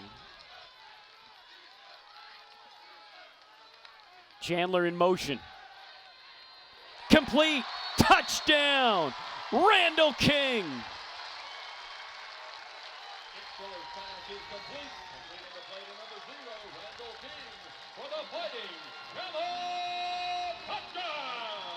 What a throw, what a catch, what a drive for Campbell, up 2 scores. Perfect execution the whole drive. And then here, scoring the touchdown, six killer moves Chandler in formation, providing a clear picture where the coverage is. And then King down the bottom of the screen. The head fake to the outside easily gets inside. Just too easy and reason to celebrate. That was the execution that the coaching staff was looking for there, capitalizing and leaving only 30 seconds left for Bryant. Crabb makes the extra point. Campbell goes up 21-7. And the Camels put the finishing touches on a 10-play, 61-yard drive that took 3 minutes and 46 seconds. The 9-yard TD pass. King from six killer. That has a pretty nice ring to it. Second reception TD for Randall King, who is from nearby Rocky Mount, an Eastern North Carolina product. And 30 seconds, 3 timeouts, not out of the realm of possibility when you have Gunslinger is not just, what we call him because he's from Texas and we know he can throw good. His offensive coordinator calls him that. His head coach calls him that. It's in the game notes for Bryant. I think it's a title either he's gotten used to or he likes. But Campbell has made him look a bit pedestrian. Myers 7 for 13, just 97 yards, no TDs. Bryant needs a spark. And they get a little bit of one. Only the kicker to beat. Williams is going to take it 100-plus yards, and that turns this game on its ear. Oh, my. Kalijah Williams took it a couple yards deep in the end zone, and Bryant strikes back in a big way. Bryant needed a big play, and it comes on special teams. Let's watch the return. Deep kick, exactly what you want, and then setting it up with the cut to the outside, going through the middle, and then just one-on-one and winning with speed. And, boy, the momentum shifting back over to Bryant's side, even though they're down 8 points with the pending extra kick here. They really stole it back there. 100-yard kickoff return right before the half. And Bryant, who were on the ropes, have punched back. My goodness, what a huge play for the Bulldogs. And a great job by that whole return unit, doing their job, making the blocks up front, allowing your returner a chance. And Campbell sprinting down hard, filling their lanes. And again, Sullivan does his job. You're usually not going to return that unless you're down 2 scores. And you got nothing to lose before the half. Wow, what a run. Great blocking. Williams has changed the complexion of this game.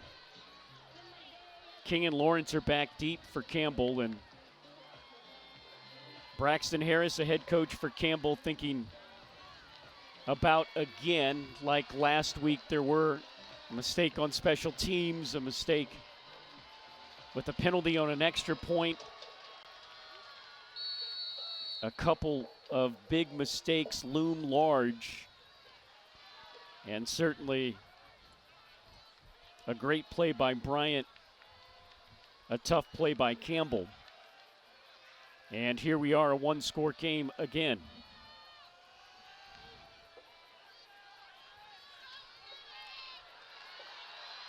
King tries to answer. King with a good return, clear of the 35. Campbell has one timeout and 10 seconds. And for Campbell here, I think you've got an opportunity to run one play with the timeout, and then, if completed, try for the Hail Mary. But you've got enough time here, maybe a quick out route, or you could go over the middle with the timeout and still stop the clock for one more play. Campbell's Alex Crabb, a long of 40. So this has to be a hefty completion if you are going to go for it. But again, you're right, with that timeout, you can throw it anywhere on the field.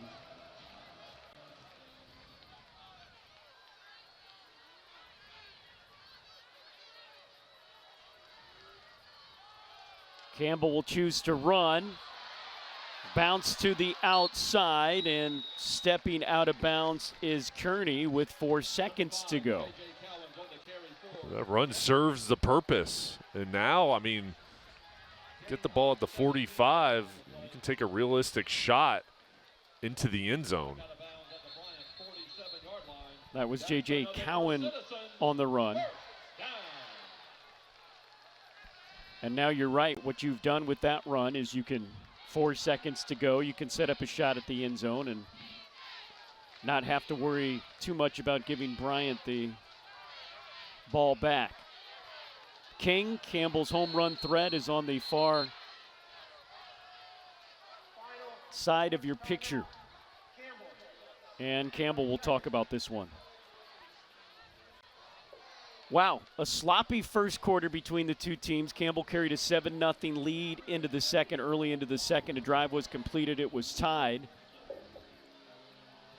Campbell has had the best of things, but two big mistakes we're going to point to for Campbell. Remember the drive before their last scoring drive. Campbell inside the 30. A mistake on the handoff, a fumble, gave the ball back to Bryant. Campbell got the ball back, scored. And then this place was exploding, and Williams took it 100 yards on the kickoff to get Bryant the momentum going into the locker room. Now, Bryant's behind right now, but it doesn't really feel like it, does it? No, I mean, they're hanging in there, and only 134 total yards of offense. Campbell doubling that up at 269, so the Campbells have outplayed Bryant. They do have the lead. I just think on Campbell's side, you wish you had more control of this and didn't have those two big mistakes. Six killer all alone in the backfield. Campbell has 5 receivers. They'll throw over the middle to Chandler that can't get it in. As he drops it, it's incomplete, and that is how the first half will end. What a second quarter. Both teams trade punches. Both teams scoring a couple of touchdowns. But the 100-yard return gets Bryant back in this one. As we go to the Mattamy Homes halftime report, it's Campbell up 7. Sorry we're late. Runs in the family, right? Who are you? We get inside, find the cooler, fill it with Pepsi. Isn't that breaking and entering? No, it's just entering. I'm not seeing a cooler.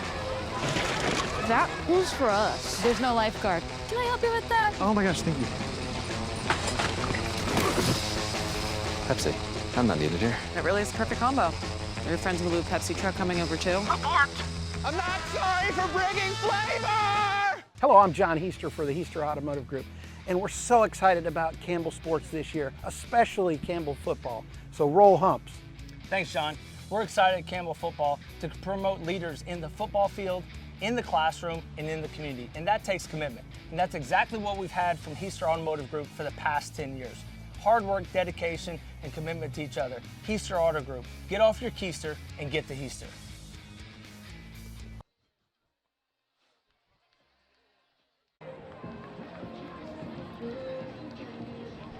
So there is 2 seconds that are on the clock right now. Both teams went to the locker rooms.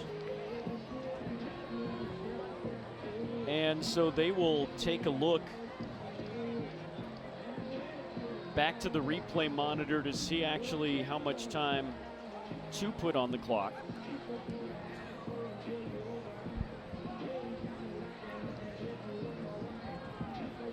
We've seen it all in this first half, haven't we?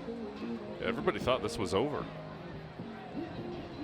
There were 4 seconds on the clock. The snap, this is earlier in the drive. This really sets up that final play. Chandler over the middle, and he dropped it incomplete. Again, it was a quick play. You kind of count in your head 4 seconds. Yeah, maybe you still have some time left. That was the play before the play that we thought ended the half. After review, there are 2 seconds remaining in the half. It'll be second down at the 47-yard line. So it is interesting, Campbell wasn't taking a shot. Again, Mike Chandler is a guy that can hit a home run on a crossing pattern over the middle, so you wonder with the fact that Bryant thought that they were into the locker room, had to come back out, maybe you do try to throw it for the end zone here. Yeah, and I think for both teams, especially Bryant, you've got to lock in after you're in the locker room. Coming back out here, if I'm Campbell, I'm going to the Hail Mary and see if you can get a lucky bounce. 6 killer. Incomplete. There is a 0 on the clock. And this time, we are confident in saying we're going to go to the Mattamy Homes halftime report. We saw a little bit of everything in that half, and we see the Camels on top of the Bulldogs, 21-14. Sorry we're late. Runs in the family, right? Who are you? We get inside, find the cooler, fill it with Pepsi. Isn't that breaking and entering? No, it's just entering. I'm not seeing a cooler. That was for us. There's no lifeguard. Can I help you with that? Oh my gosh, thank you. Pepsi. I'm not needed here. It really is a perfect combo. Are your friends with a blue Pepsi truck coming over too? Abort! I'm not sorry for bringing flavor! Hello, I'm John Heister for the Heister Automotive Group, and we're so excited about Campbell Sports this year, especially Campbell football. So roll humps. Thanks, John. We're excited at Campbell Football to promote leaders in the football field, in the classroom, and in the community. And that takes commitment. And that's exactly what we've had from Heister Automotive Group for the past 10 years. Hard work, dedication, and commitment to each other. Heister Auto Group. Get off your keister and get to Heister.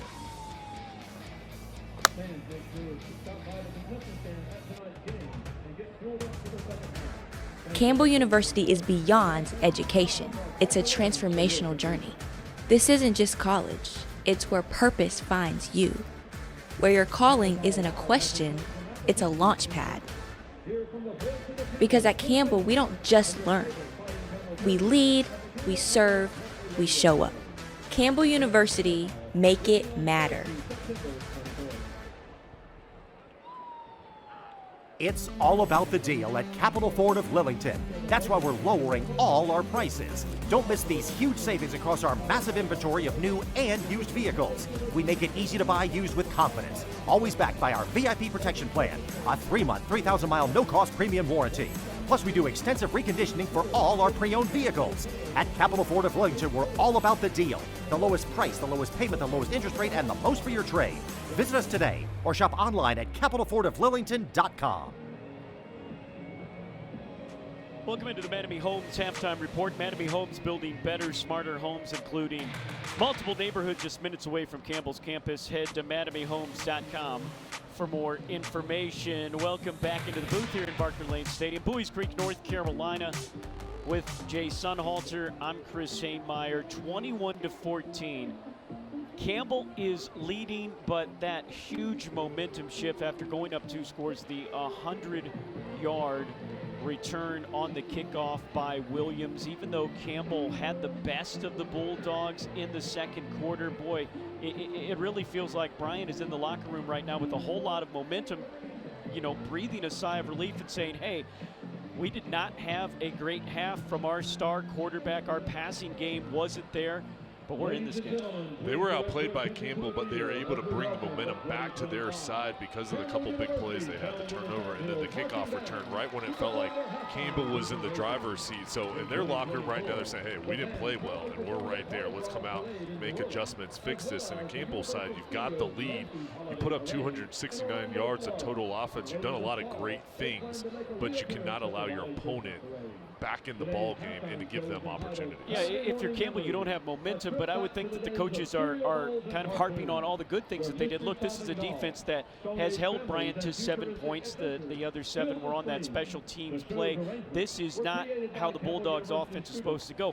Campbell's defense has been big, and boy, other than a couple of mistakes, I tell you what, the Campbell offense has looked sharper and more dynamic than it has at all this season. Yeah, you're right. Starting on the defensive side, they haven't given up the big play. They've kept everything in front.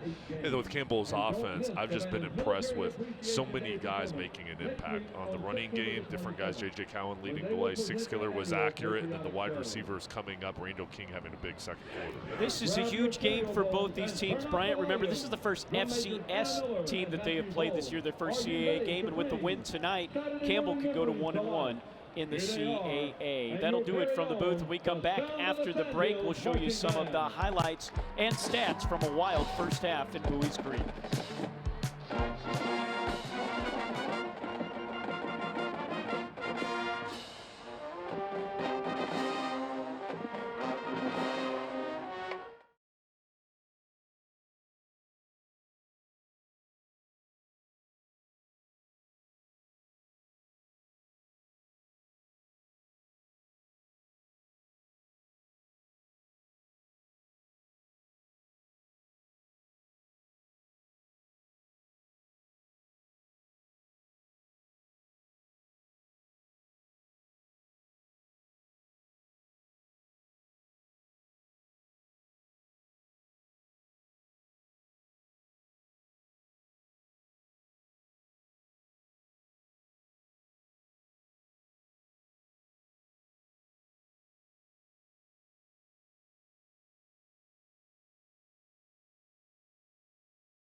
Welcome back to the Mattamy Homes halftime report. Time for the McDonald's stat sheet as Campbell leads Bryant at halftime 21-14. Campbell really balanced a big chunk of that 152 yards, of course, on the ground was Barry Tate's 59-yard touchdown run on the reverse.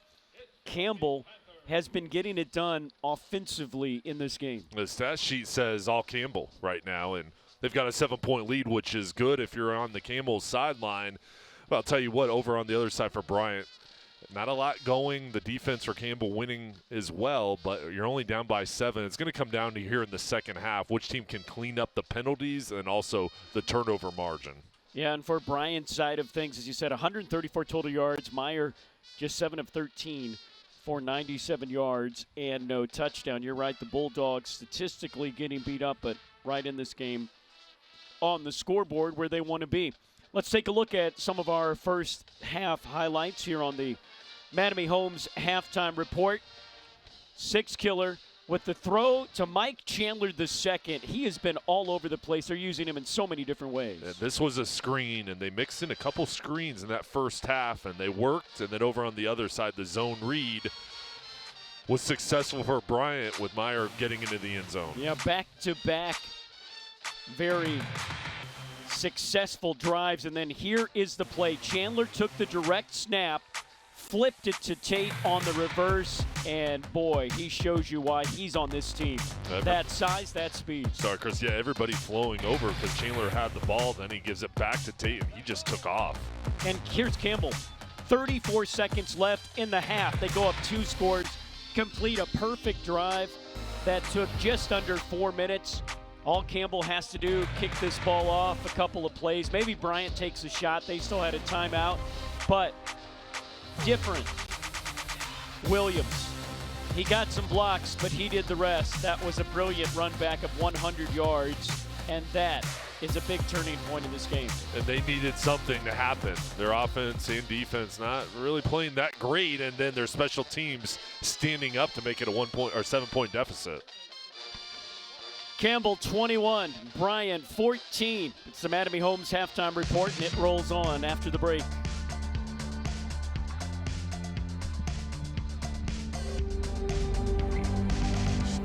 When you think of family, what comes to mind? A home, a bond, a purpose? Is it the trust behind every pass? The strength to rise through every setback? Or the pride that echoes in every victory? Because family isn't defined by a jersey. It's forged in the obstacles that we overcome together. Here at Campbell, family is who we are.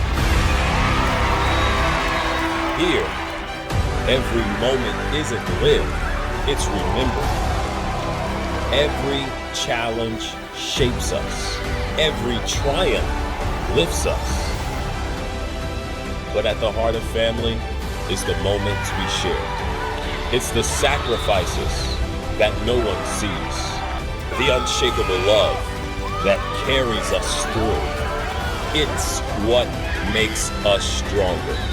It's what makes us one. This is family. This is what we play for. This is Campbell.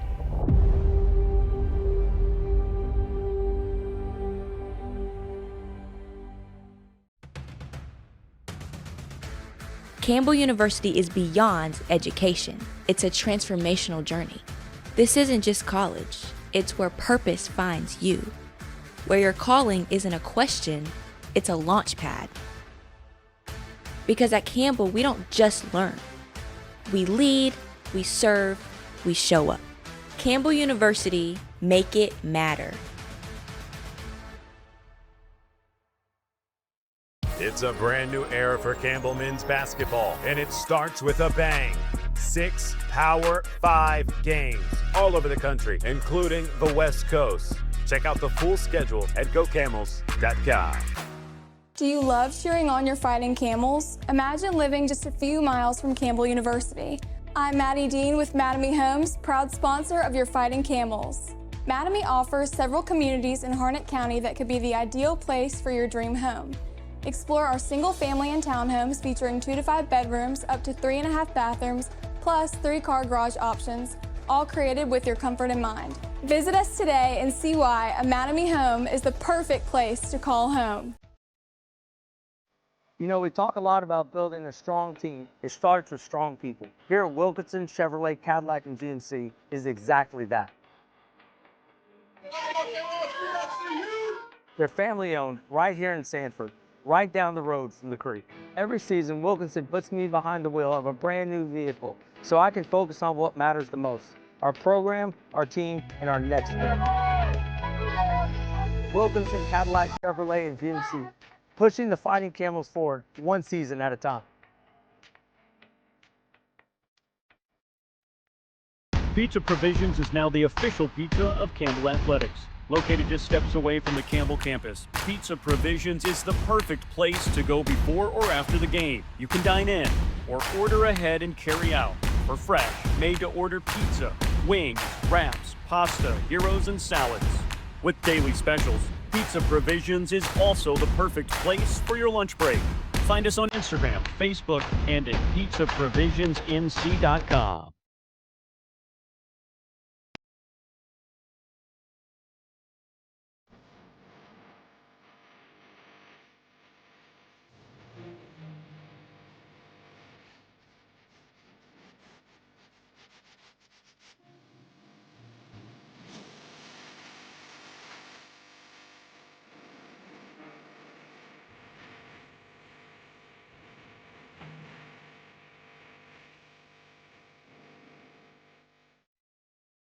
Black Bear Nation, let's ride.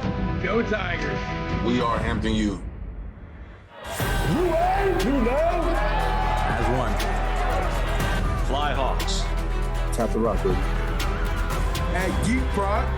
Roll Hawks, baby. Phoenix Rising. 3 more feet. Go Tribe. Go Dogs. One team, one heart. Welcome back to Bowie's Creek halftime.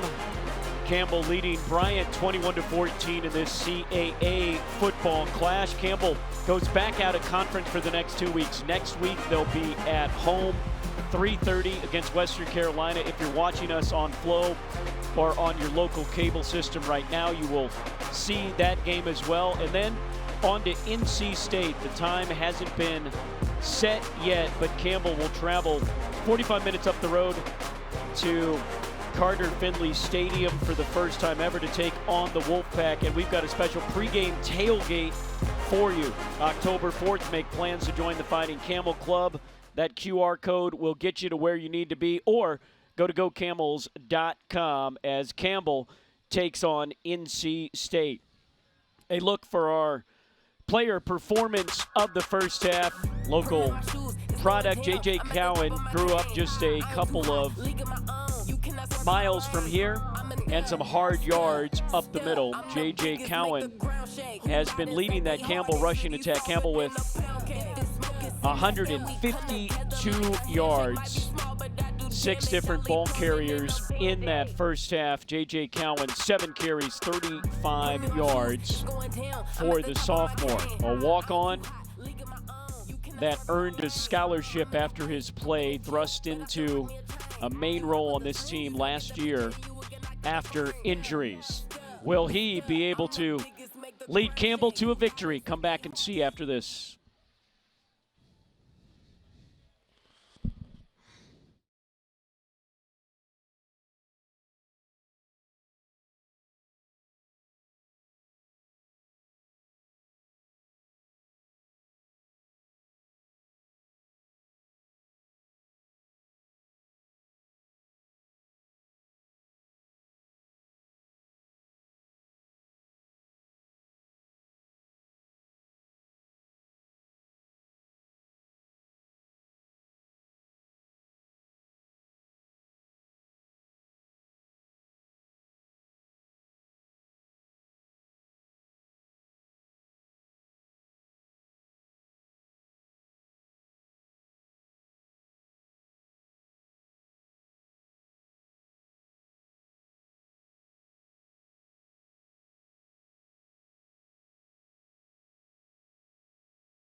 We take a look at the sights and sounds from a exciting first half. Campbell leading Bryant 21-14. Bryant trying to go to 1-0 in the CAA. Campbell trying to even up their record to 1-1. Good crowd in here tonight. Like, it was hot. 89 degrees at kickoff. Right now, feels nice.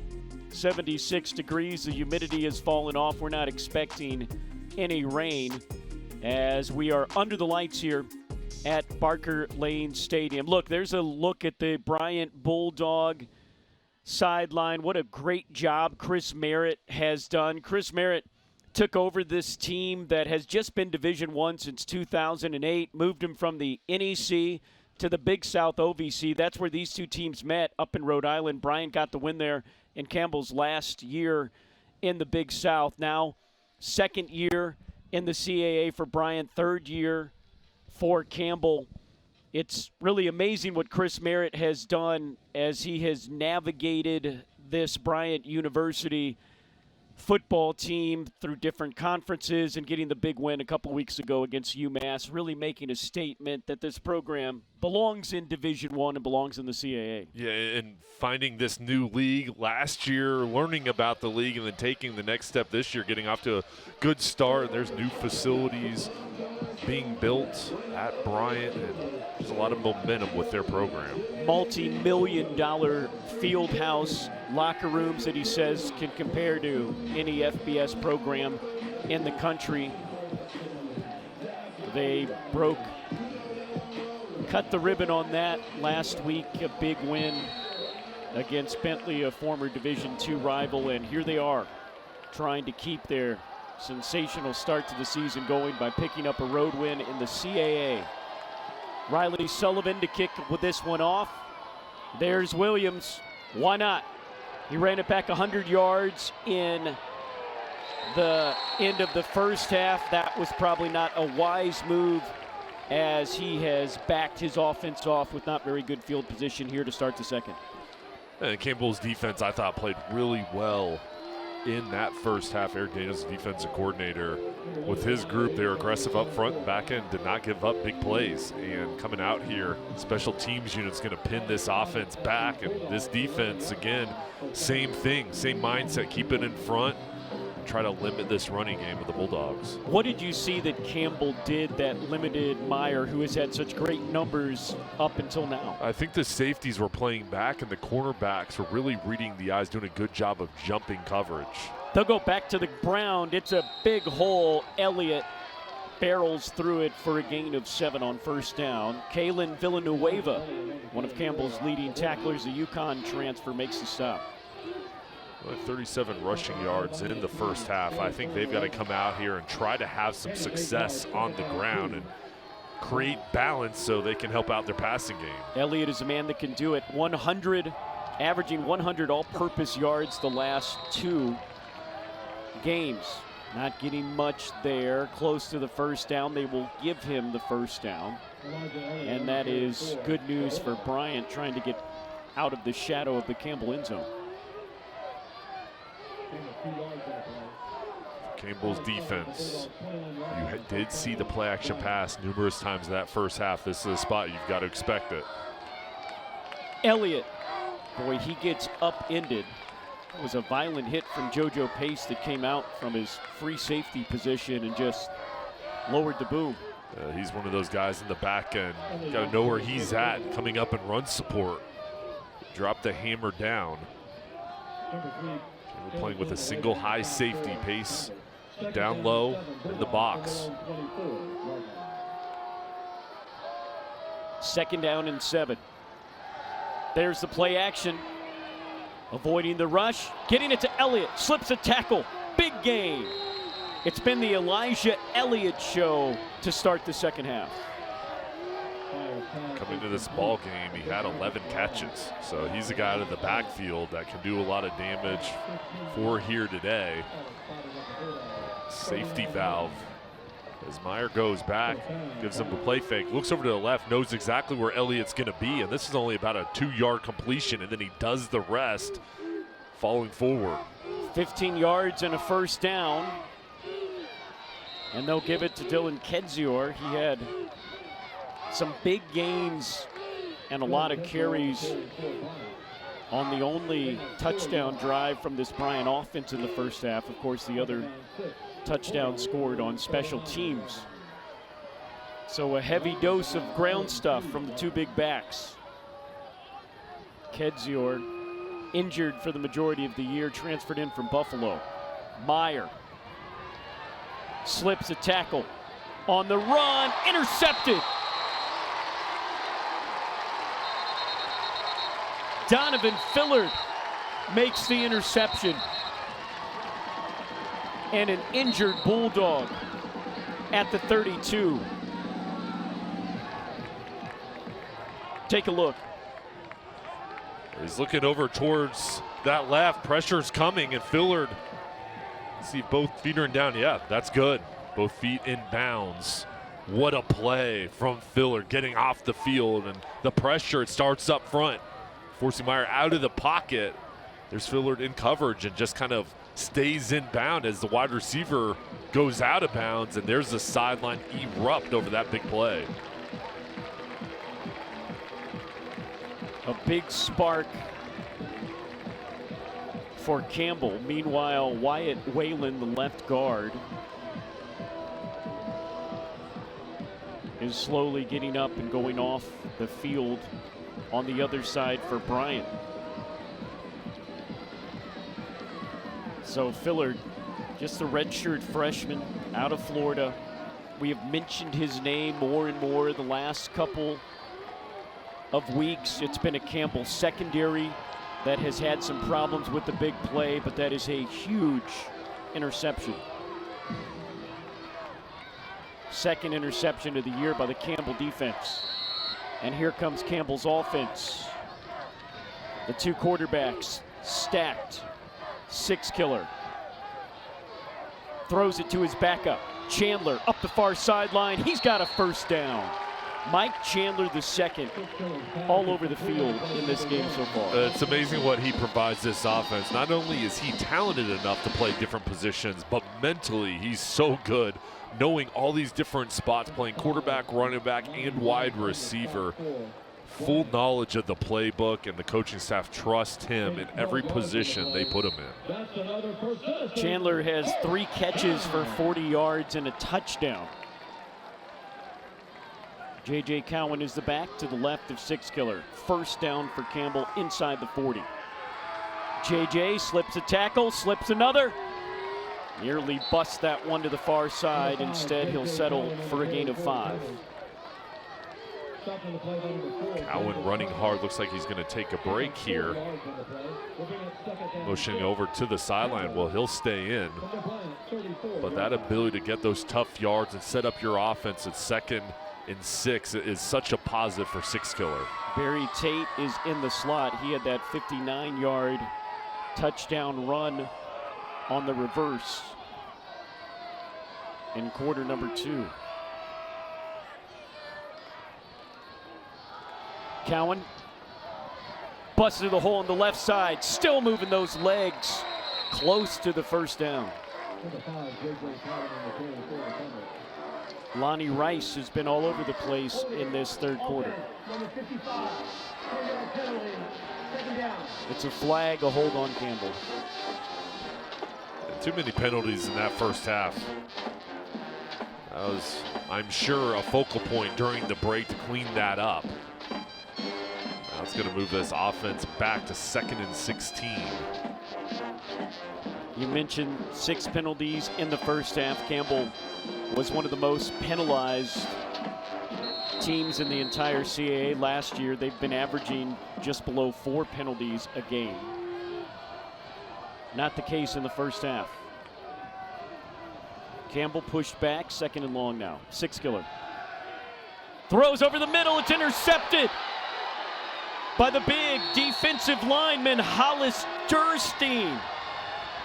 Durstein has already recovered a fumble in this game, and all 6'2", 285 of him now has an interception, and Campbell gives the ball right back. What an athletic play, big fella. Wow. And the recognition to keep his eyes up. He was pass rushing, felt the screen come, and then just kind of faded back, catches that ball. What a play from the defensive tackle. How about that? Look at that celebration, too. Acts like he's done it his entire life. My goodness.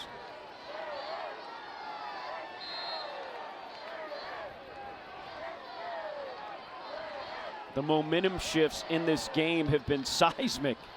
Meyer takes a shot. Just out of the outstretched arms of Colic. I got to see that one again. Marquise Alexander was there in coverage, but wow, that was close. Yeah, they're going for it here. One-on-one on the outside. They're looking to strike. Looked like he just lost it in there was the an night opportunity. sky here in Bowie's Creek. Alexander was right there with him, but it looked like there was an opening and some separation there at the end. Boy, just missing what would have been the tying score.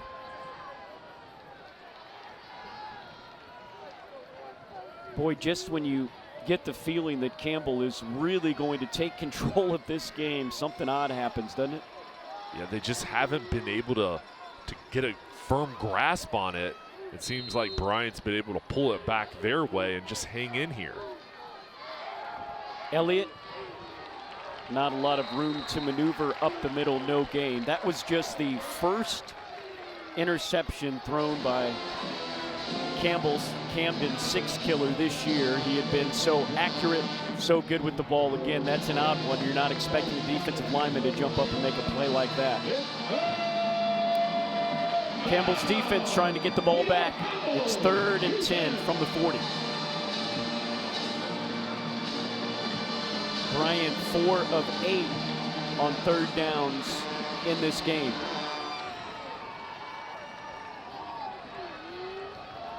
On 3rd down, here comes the rush. Meyer throws on the run, incomplete.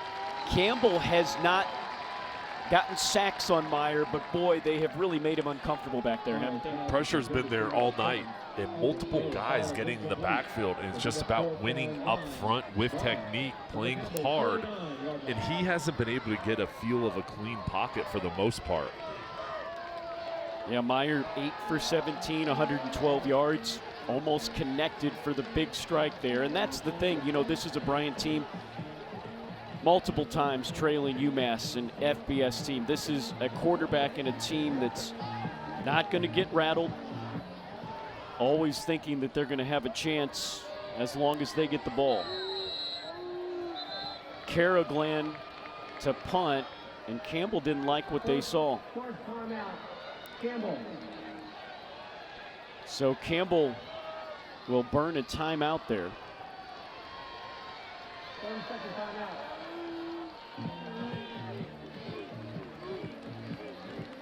Chris, I'll tell you, great job from the Campbell defense. Sudden change after the offense gave the ball up. They come out and do their job, get off the field, and it looked like the backup quarterback was out on the field on that play, and the players and the coaching staff for Campbell motioning over to make sure everyone was aware Jaden Kiefner was in the ball game. Yeah, that's what you had said, and now he is lining up to punt. Caraglan, usual punter for this team. He hadn't gotten off very good punts, quite frankly, averaging just 21 yards per punt. So either a trick play or this is your backup punter.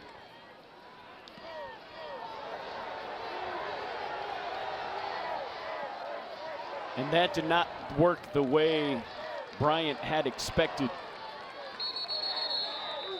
That punt may have gone 3 yards. We're going to see where they spot it when we come back. Campbell gets the ball back. Good field position. Up 7. Back to Bowie's Creek after this.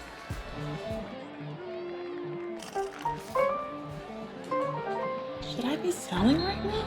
I gotta get a bigger place. What's my house worth? What do you think? What's my house really worth? Do we need to renovate? How do I buy a house? What if I don't have time to see it in person? What is going on with this housing market? Don't worry. I can take the guesswork out of it.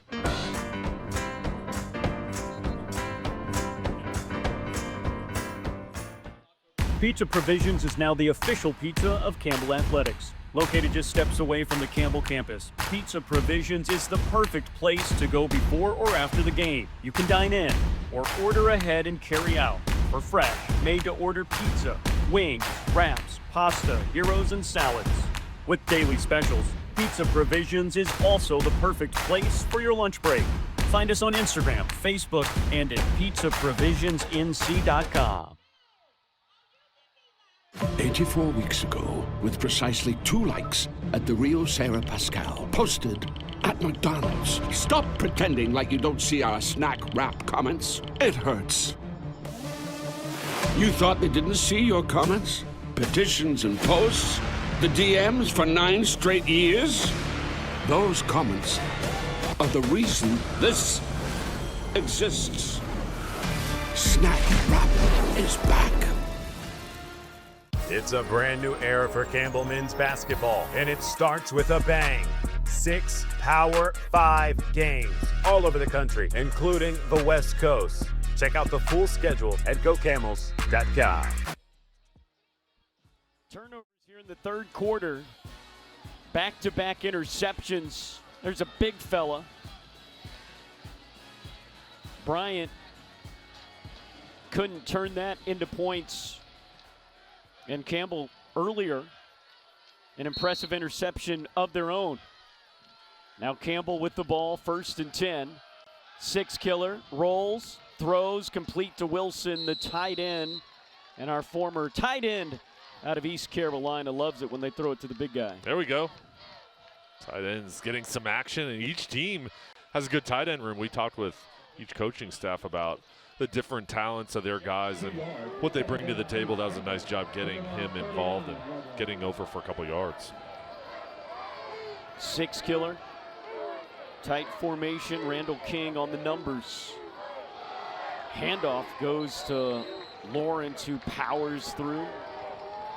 3rd down and 5 for Campbell.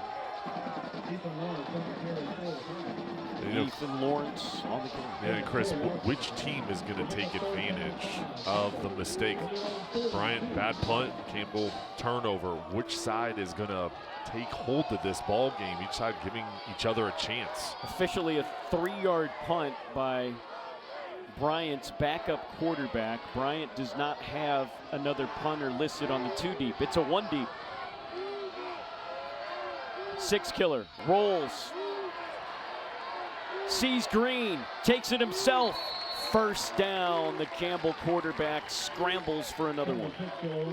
And the 6-killer recognizing there was coverage. He kept his eyes up though, holding the linebackers back, allowing him enough time to get to the edge and pick up the 1st down. 1st down for Campbell, just shy of midfield on the 49.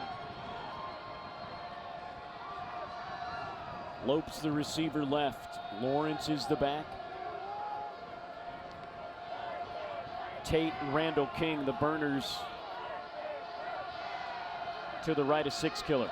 In the pistol, the handoff goes to Lawrence, uses his block, waits, good patient run, and a gain of 5 on 1st down for Campbell. And Campbell's rushing game over 170 yards. So this is a group that is dominating up front. Different backs having nice nights, and they're just continuing to move the ball. And 2nd and 5 again coming up for 6-killer. Similar formation. Lawrence stays as the back.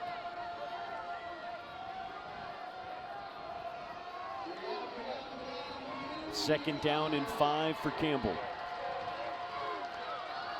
6-killer, the flip to Tate.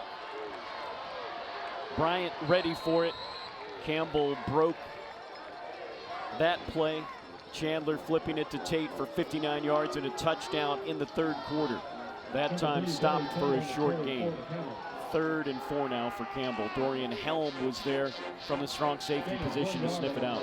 This could be an opportunity for Randall King, Chandler in the ball game.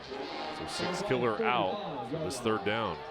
Chandler taking the snap. Bryant looks like they're going to bring the house. Lawrence is the back. Campbell changes their receiving formation. King goes in motion.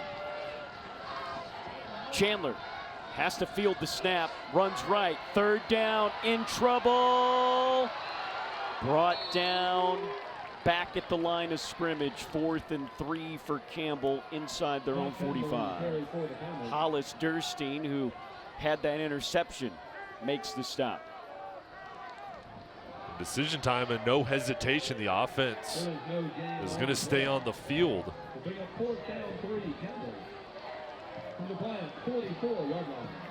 Campbell 1 for 1 on the 1 4th down conversion that they tried for in the first half.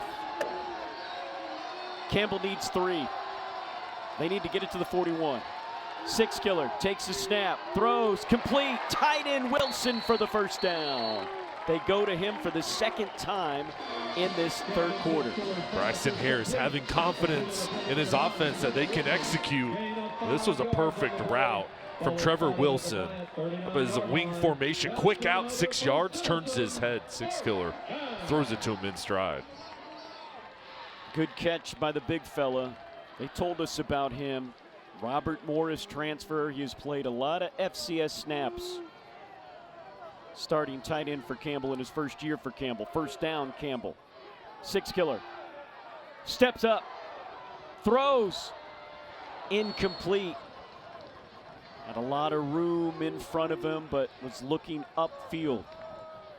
Olentunde Mparu was there in coverage. 2nd and 10 now. And Six-Killer looking for the big play. He could have taken off and run and maybe even picked up the first down. He was looking for more. The ball just sailed a little bit. Have to regroup here for 2nd and 10. Six-Killer tonight, 15 for 27, 138 yards, 2 TDs, interception.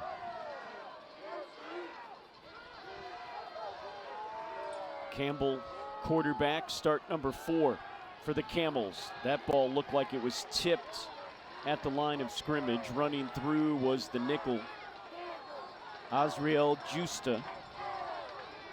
He came through, got a hand in that one, knocks it down now 3rd and 10. Probably 4th down territory again for Campbell. You're a little too far out of Alex Krabs' range here.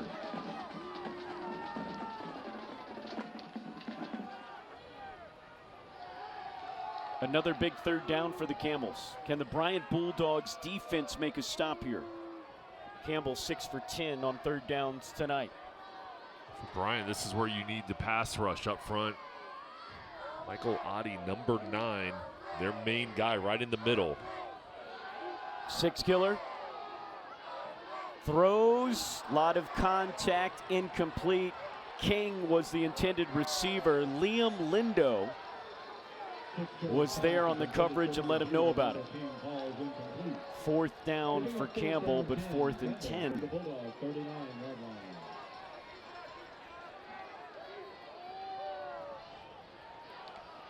Great coverage on the far sideline. The protection up front was there for Six-Killer. It was just that coverage knocking the ball loose. 4th down. Campbell trying to pick up another 1-2 for 2 tonight, including one time on this drive.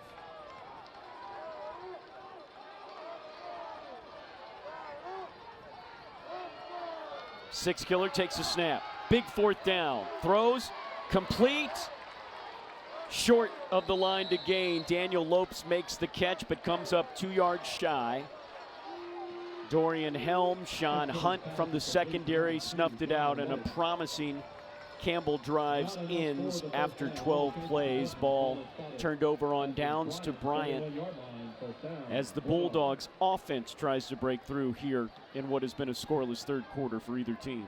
Each side's trying to break through. Campbell moved the chains, so that defense holding strong there. And for Campbell, now you come back out, and this defensive line has really played well tonight, Chris, getting the pass rush and forcing Meyer to be uncomfortable. 5:17 to go in the 3rd quarter. Campbell by 7.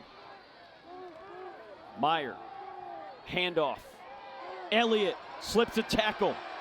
Elliott to midfield. Evan Spivey ushers him out of bounds, but not until a gain of 17 yards and a 1st down to midfield from Elijah Elliott that has been getting doing the majority of the work for the Bulldogs here in quarter number 3. His biggest gain of the night. Getting the ball to midfield. Meyer, handoff, runs into his own man, still keeps those legs going, powering. A gain of 3. We talked about how the Montana State transfer, of course, everybody knows that program on a national stage year in and year out. Transferred into the program in the spring. Not here very long, elected as one of the captains. They're putting it on his back here in the third quarter. Does Meyer have a big play in him? The quarterback from Texas throws deep.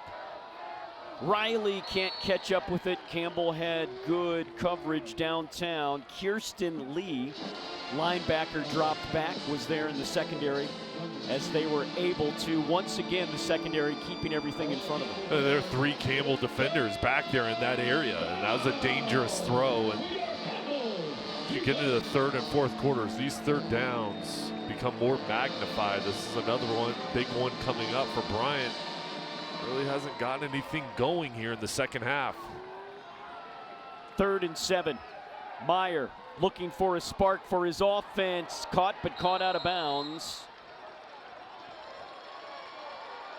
Or they'll say he caught it inbounds for a first down. Wow!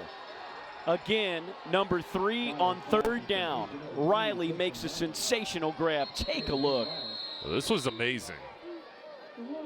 Let's see if he gets both feet in. And they're going to take a look at it. Wow, hard to see from that angle, but it was called on the field as a catch. Yeah, my initial thought was he was out of bounds. But boy, he was dragging it there. Yeah.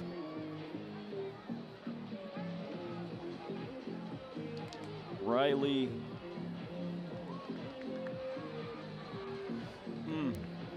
Pretty good work by Riley on the sidelines. Tristan Riley, the 5th-year guy.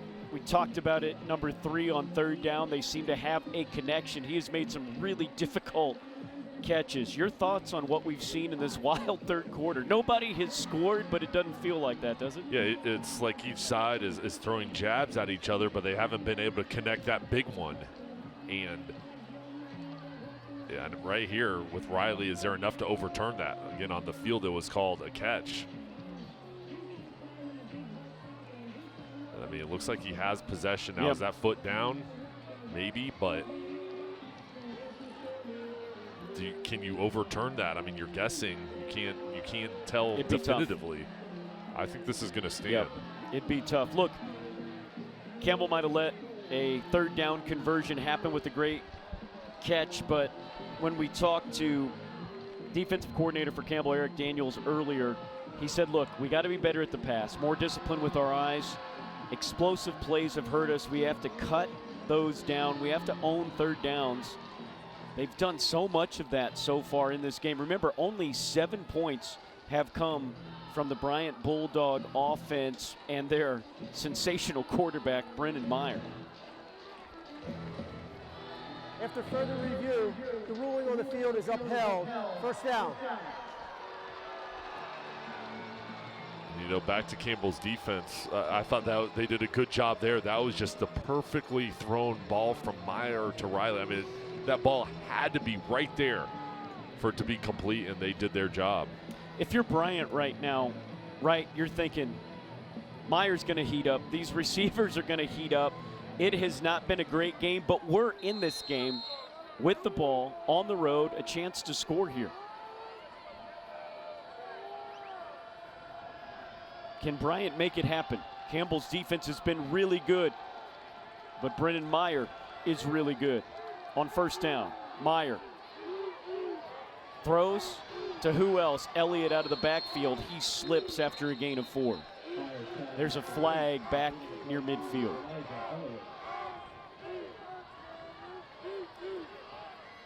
Holding, offense, number 32, 10-yard penalty, first down.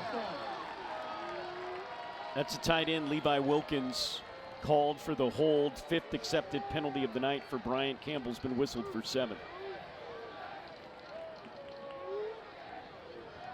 Both teams with 2 touchdowns in the third quarter. Neither team has scored here in the third. See the hold right there on the left side. He's trying to hold up for Meyer.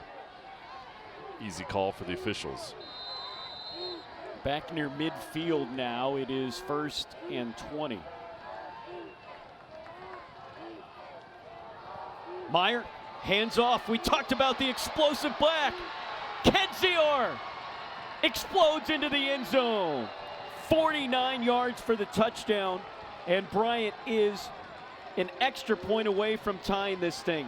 When we talked to the Bryant coaching staff and the OC, Ben McKeag, he said, Dylan Kedzior, you haven't seen it yet, but he is a home run threat, and we just saw it right here. Kedzior going right up the middle. One cut, little stiff arm, and then the speed to stretch it out into the end zone. The offensive line up front just chipping away. They haven't had a great day running the ball. In fact, it's been difficult, but they got one there, the crease up the middle, and Kedzior did the rest. We were expecting the big play to come from Meyer through the air. Instead, they handed up to the Buffalo transfer, the Oklahoma native.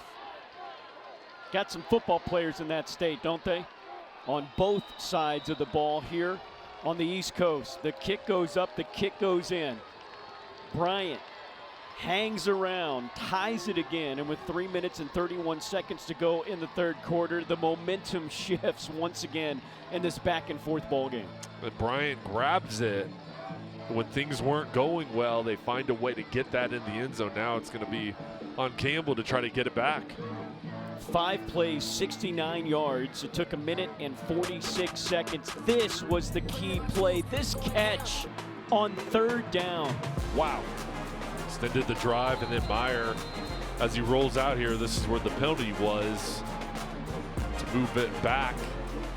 And then here it is, just a simple run inside zone up the middle with the cut block on the backside. Kedzior does the rest, breaks through that second level, easily gets in the end zone.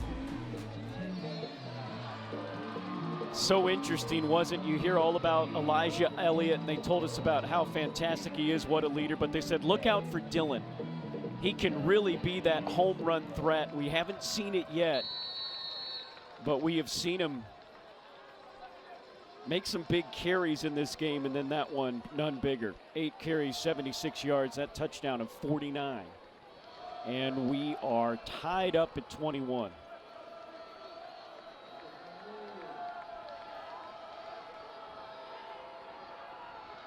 Seen a little bit of everything in this game. Soley gets it to King. King runs wide, pulled down. Bryant with a whole bunch of momentum. Reggie Allen sprints down to make the tackle. And Bryant right now feeling good about their performance to get it back to a tied ball game. You just come off the field after your offense scores a touchdown, defense is fired up, and for Campbell, if you're in this huddle coming out on the field, you've got to lock back in, regroup as a unit, and put together a drive. Campbell outgaining Bryant 317 to 245, but the scoreboard is tied. And it's 1st and 10 Campbell from the 19.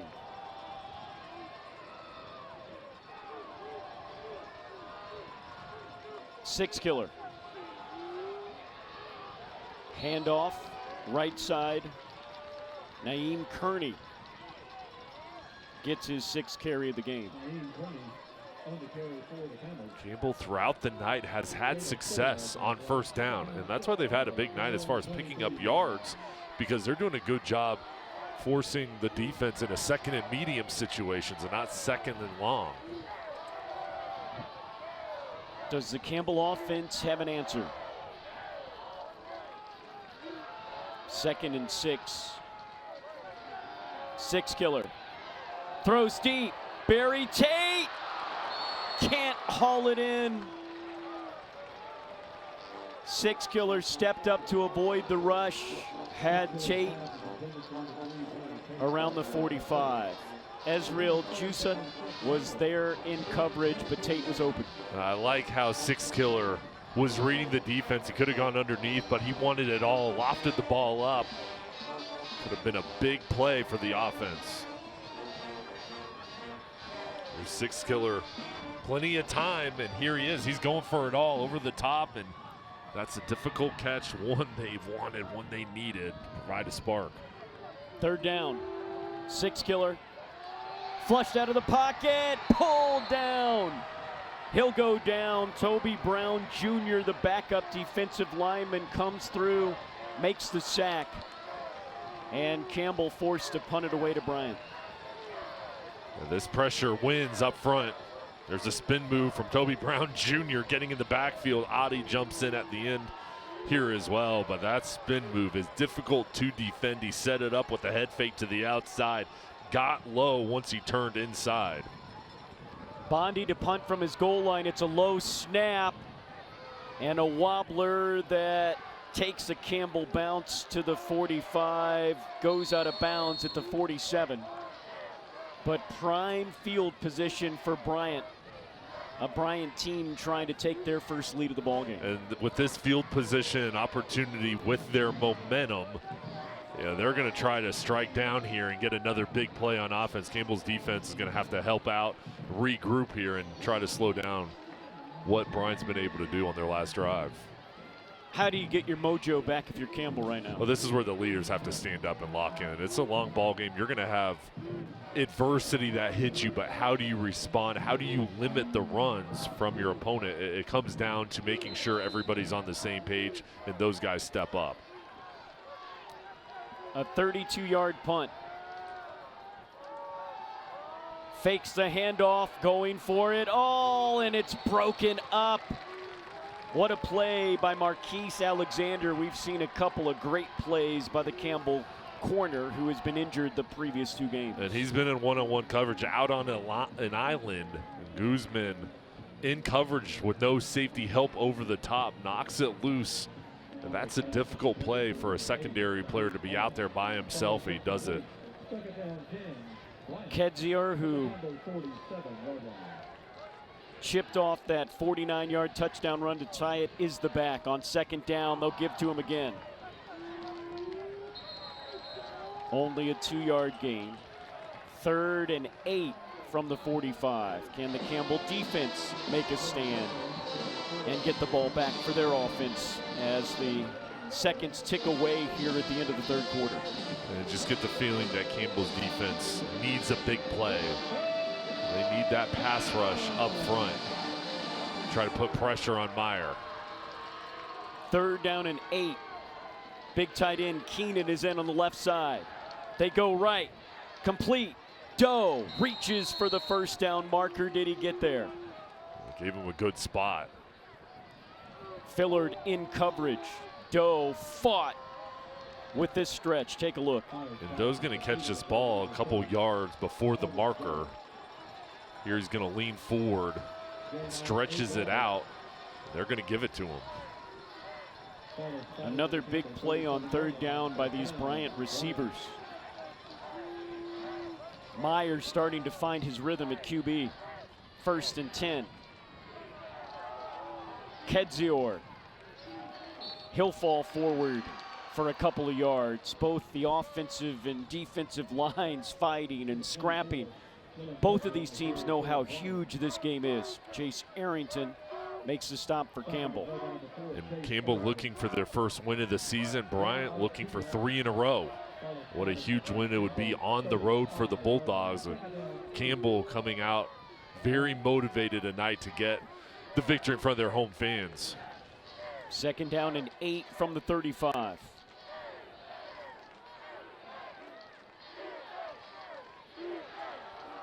Meyer keeps it.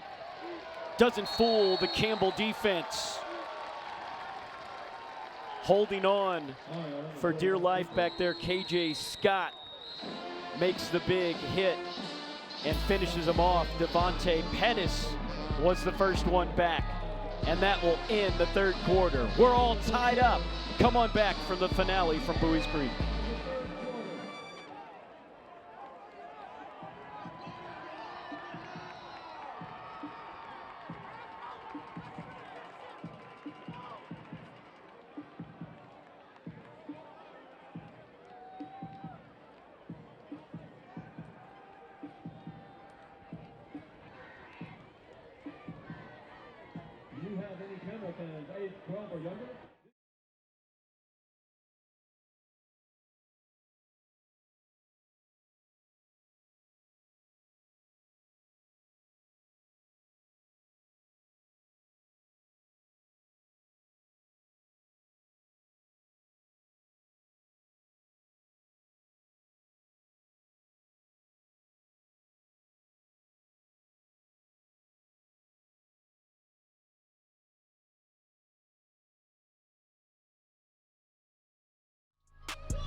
Campbell, just a monstrous tough schedule at the beginning of the year. They play 2 FBS teams, 1 in the Power 4. They will be at NC State in 2 weeks. Western Carolina comes into town for a non-conference matchup this coming Saturday at 3:30, 3 in a row here at Barker Lane Stadium. A dogfight with the Bulldogs. 3rd down and long as Campbell tries to get the ball back, as we are tied at 21.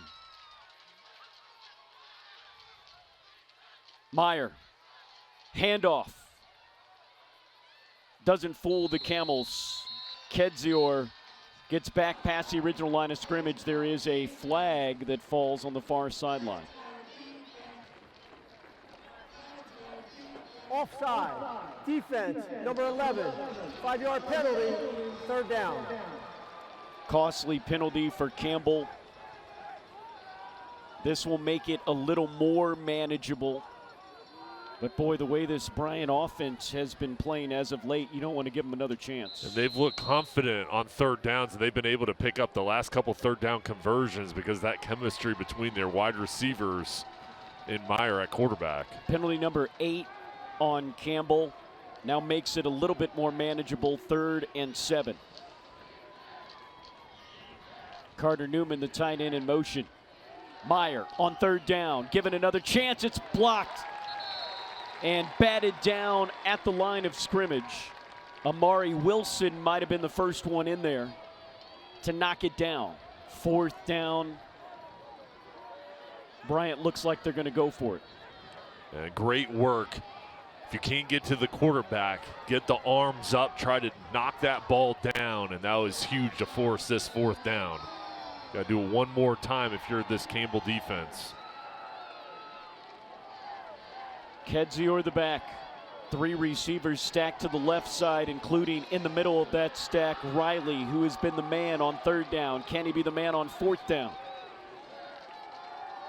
Meyer rolls, throws, intercepted at the 20. Campbell with the interception, Evan Spivey. And the Camels hold on 4th down. And here at the beginning of the 4th quarter, which team is going to strike first?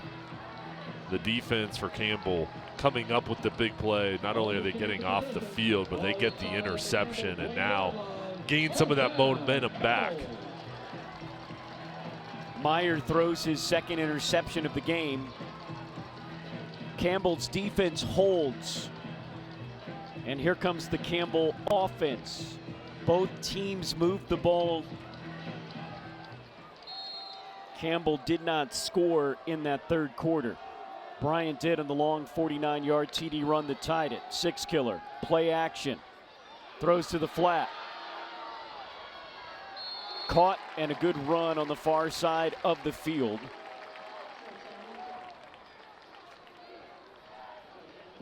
As Trajan Yanis Wilcox makes the catch. He is healthy once again. We are really seeing what this Campbell offense can do with everybody healthy. Again, the starters were healthy. The depth was not. We've seen that depth make some big plays tonight. And some of these reserves deserve the playing time they're getting, and it's so important to have fresh bodies out in the field. It's paid off for the offense tonight. 2nd and 1. Chandler takes a direct snap. Bottled up and pushed back. Mike Chandler, already a touchdown in this game. He has been doing a little bit of everything. Can't get it there. LaPlante, the defensive lineman for Bryant, makes the stop. Not every team has played a conference game. Campbell opened up on the road at Rhode Island, a top 10 team. Close game. They had a lead into the 4th quarter.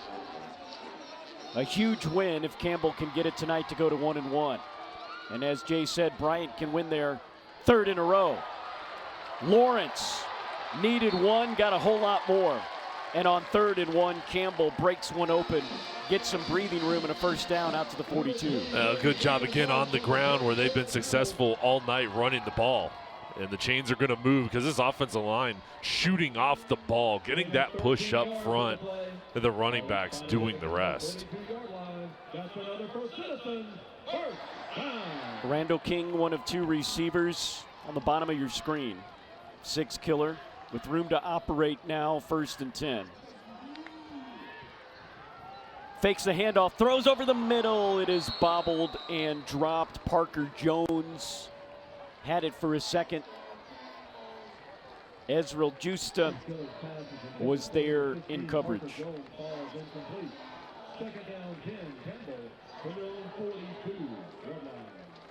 6 killer, couple of touchdowns, interception, 155 yards tonight.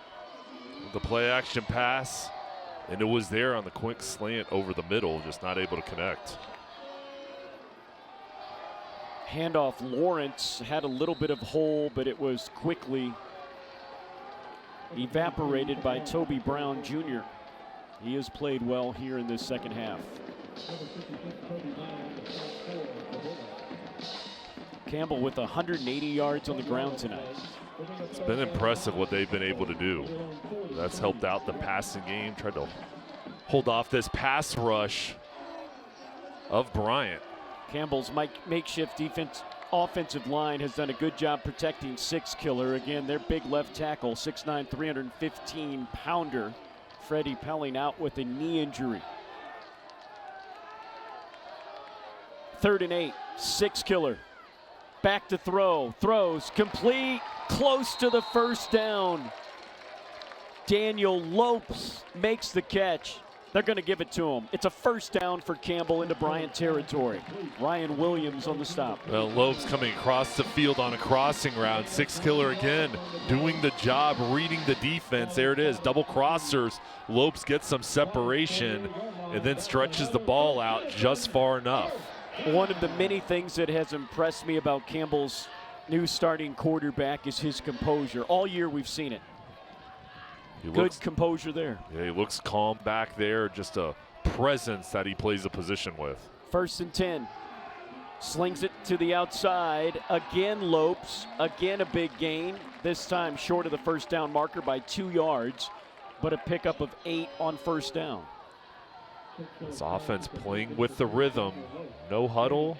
Taking their time. They're doing a good job running precise routes for 6 killer. Handoff. Nothing doing. Loss of 1 for Naeem Kearney. This is a heck of a job from this Bryant defense coming up in run support. There was nowhere to run, putting a lot of pressure on that left side and forcing this 3rd down. Yeah, Ezreal Justa, big number 1 there. Nickel, 6'2", 195. He's been all over the place in this second half.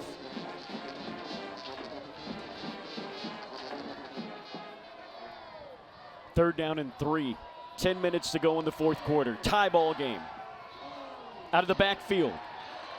Kearney makes the catch, has the first down. We said we were going to see a lot more of him. The offensive staff, led by offensive coordinator Matt Kubik, said he had a fantastic week of practice, and it's paying off here in the game. It is, and he's earned this opportunity now. Back-to-back 3rd down conversions for the Campbell offense. They're playing confidently and now moving the ball down the field on the defense. Lopes and Yanis Wilcock are to the left, receiving wise from 6 killer. Play action, looks left, can't find anybody, just gets tripped up. What a sensational play. Big number 9, Michael Audie. We haven't told you his name a lot. We featured him in the pregame. He finally gets back there, and he was blocked on the ground and still got his big paw out and brought him down. Came in with 3.5 sacks, one of the top 10 in all of FCS. And he got a big stop there. Loss of 4, 2nd and 14. Ball at the 37. 6 killer has 5 receivers, nobody in the backfield.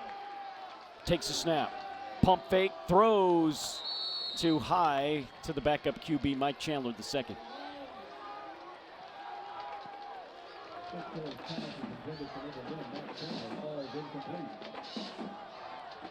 For Campbell, all right, 3rd and long.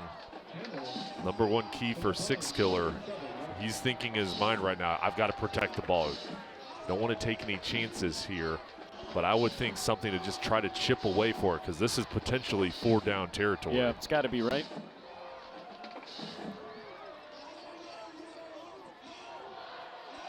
What does Campbell draw up on 3rd and 14? Fakes to Chandler, throws to King, catches it in traffic. King makes a move to the 30. There is a flag flown out of bounds, 5 yards shy of the first down marker. What did you see, Jay? Looks like it's going to be a hold, or it's going to go against Campbell.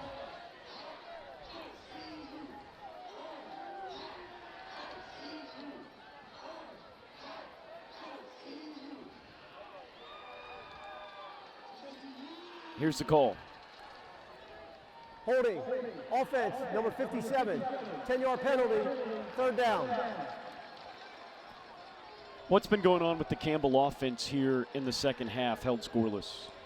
Well, I just think they've put together drives. They've had some momentum, but then it's been a penalty here, or a 3rd down conversion they're not able to pick up, or a sack. It's just they haven't been able to string together positive plays, and there the penalty is going to move it back.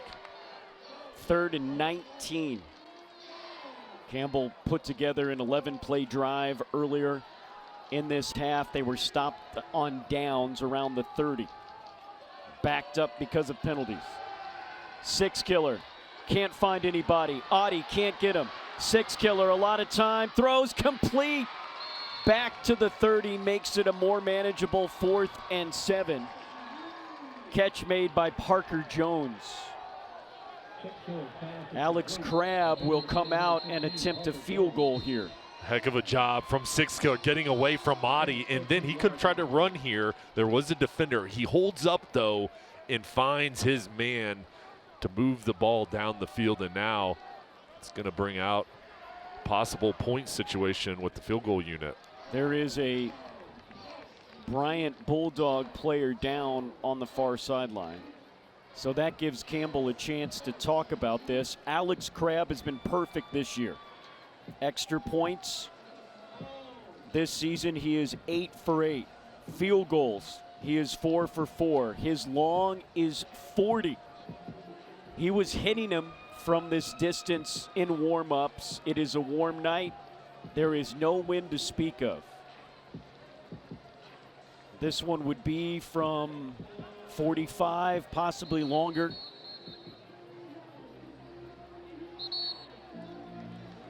And they'll come out. Vince Barefoot is the long snapper. Aiden Bondi, the holder. This one from 46 to break this 21-21 tie.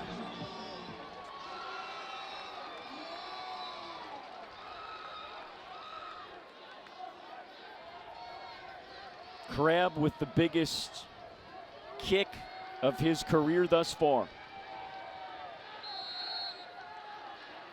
Snap is back, hold is there, the kick is on the way. It is no good, just wide left, it had the distance. And we stay tied at 21.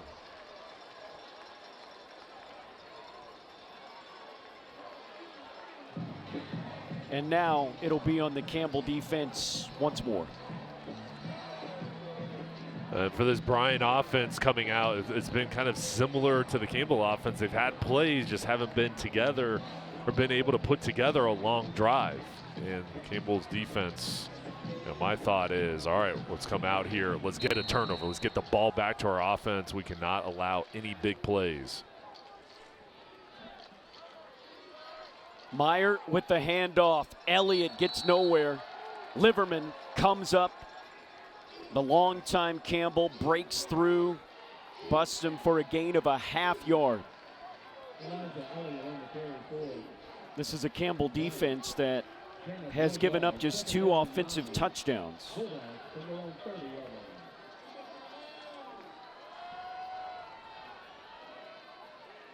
They have kept Meyer at bay for the most part. But the gunslinger from Texas fires one downfield, and it's incomplete. Collick was the intended receiver. Fillard again with a big-time breakup.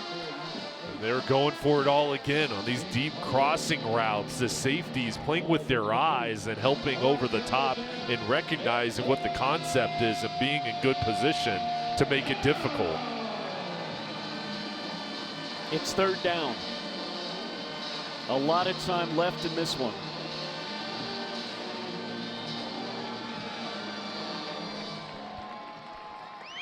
Meyer takes a snap. His line gives him time. Meyer fires. Riley through his hands. His big third down receiver just can't get on the end of that one. Fillard again in coverage. And again, the Campbell defense holds. As punt formation comes out for Bryant. And they've tested out the secondary all night, and Campbell's backline and defense has stood strong, getting off the field again and doing their job to give the ball back to the offense.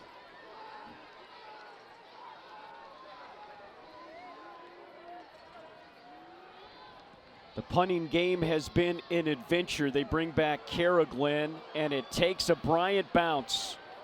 When they needed one, they got one. Inside the 20, it's downed at the 16. Bryant's last punt was for 3 yards. That one was a good one. And Campbell, with 6:41 to go and 2 timeouts in a tie ball game, back inside their own 20. We'll be back to Buies Creek after this. Another CAA good game on the road.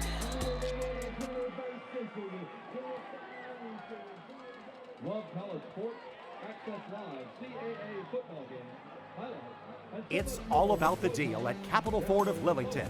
That's why we're lowering all our prices. Don't miss these huge savings across our massive inventory of new and used vehicles. We make it easy to buy used with confidence. Always backed by our VIP protection plan, a 3-month, 3,000-mile no-cost premium warranty.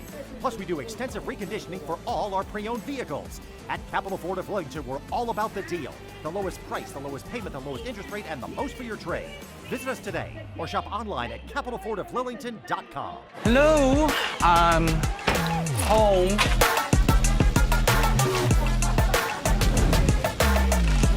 There he is. What is happening? Relax. We won. They brought back the snack wrap. Spicy or ranch? Spicy. Go. Yeah. Just one little bite. Can you stop? Oh, sorry. Gather your crew. Snack Wrap is back. Sorry we're late. Runs in the family, right? Who are you? We get inside, find the cooler, fill it with Pepsi. Isn't that breaking and entering? No, it's just entering. I'm not seeing a cooler. That was for us. There's no lifeguard. Can I help you with that? Oh my gosh, thank you. Pepsi. I'm not needed here. It really is a perfect combo. Your friend's Blue Pepsi truck coming over too. Abort! I'm not sorry for bringing flavor! Campbell was up 21-7 with 30 seconds to go in the second quarter, and then this happened, the first of 2 big plays that have tied this game. Kalijah Williams, 5 yards deep in the end zone, turns on the Jets and takes this all the way back for a touchdown. A huge turning point before the halftime break. The other big play, Kedzior's 49-yard TDs. Those 2 big plays, the difference in this game and why we're tied. But Campbell with the ball and a chance for their first victory of the season to even up their CAA record to 1-1. Campbell has had fourth quarter leads against top 10 ranked Rhode Island, against SoCon Blue Blood Furman.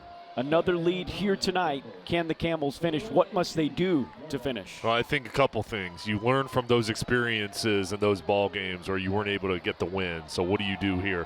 All right, number 1, protect the ball. You cannot have penalties. Do not give your opponent any opportunities. And I think on offense, just continue to run the ball, and you've got to execute on third down. 6 Killer with the shovel. Big play. Flag flies in the backfield. Trajan Yanis Wilcox with the big gain if it stays.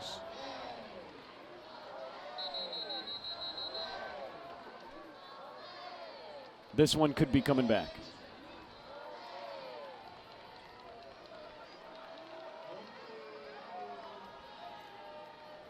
If it is on Campbell, it'll be their 9th penalty of the night.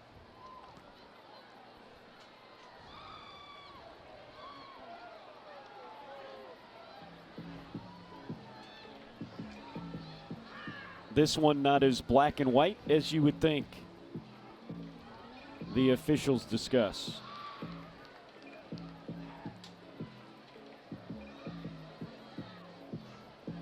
Gives us some time to talk about what a heck of a ball game for Bryant as they have stayed in on the road. They've got a chance to win their 3rd straight game here. They've hung in there, Chris, and they haven't played their best game tonight, and credit to Campbell because of their performance, but they've, in spots, made those explosive plays and game-changing plays to hang in there and have an opportunity to win. Illegal touching, offense, number 15. 5-yard penalty, loss of down, 3rd down. It's a Bryant offense averaging 350 yards per game. They've got 252 today. Well below where they're at. Over 130 yards below where they're usually at passing. Yet they have a chance to win this one on the road. And for Bryant's defense, first thing is make sure your safeties are deep, can't give up the big play, and then expect a screen, something underneath for Six Killer. You got to be careful with the ball. I believe a Bryant player went down to a knee, and so he'll be taken off the field on the far side.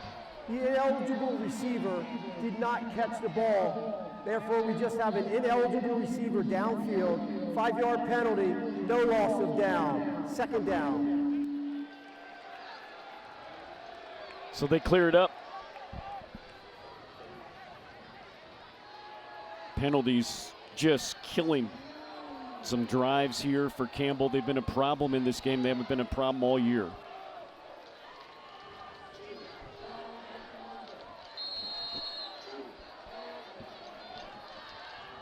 But the Camels now facing a 2nd and 14.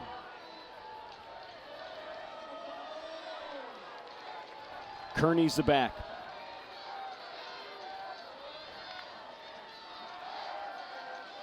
Intercepted. Taken into the end zone. Touchdown.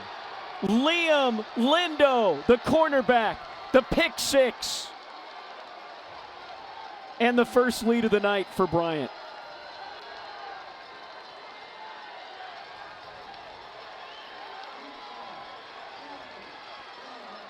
Liam Lindo coming up with the big play from his cornerback position, reading the eyes. You see number 13 at the top of the screen, going in zone coverage, let the wide receiver go to the inside, then goes back to the outside, jumps in front for the pick 6. It's been a Campbell offense. No interceptions on the year. 2 here in the second half. And Campbell stunned. 21 unanswered points from Bryant. And another big play. And Bryant's defense sitting there in coverage when the offense is backed up, you kind of feel like you're chomping at the bit, looking for that opportunity, and they get it. They take advantage, and now they have the momentum. Braxton Harris and his team still plenty of time, but the offense is going to have to come back out and regroup and lock back in after the mistake. It is 21 unanswered.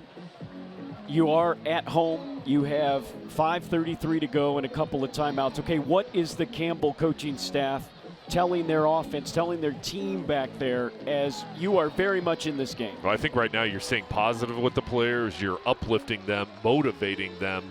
And then the number one thing is you can't have penalties on this drive. Last drive, a couple penalties that set you back and put you in a tough position.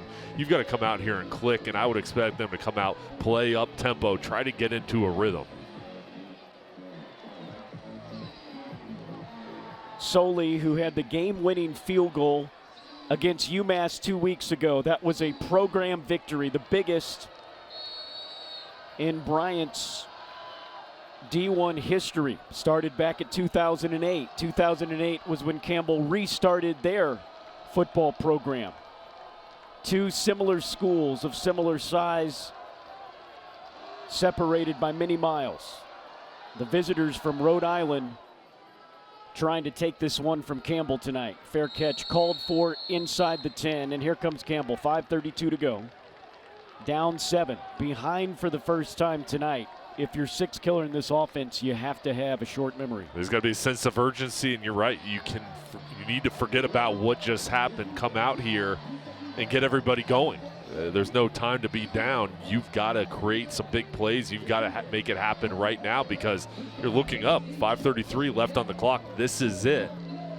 And this is what you practice all week for. This is where you learn those lessons from those previous fourth quarters where the team didn't find a way. You've got to find a way right now if you want to get a win. Campbell has yet to score in the second half. They've had some promising drives, as you've pointed out, some penalties and mishaps, turnovers. You erase all that from your memory. Six killer throws to Wilson, the tight end. No gain. Lonnie Rice makes the stop, and Bryant fully in control of the momentum right now. And Campbell's offense, second and long, and you still have the running game at your disposal where you've had success tonight. You don't have to go strictly through the air, but I think you've got to get the ball to Randall King as much as you can here on this drive. Six killer, 2nd and 10. The handoff. Lawrence goes airborne. Might have lost the ball. Bryant recovers. Third turnover of the second half for Campbell. And that one puts Bryant in really good position to win this ball game.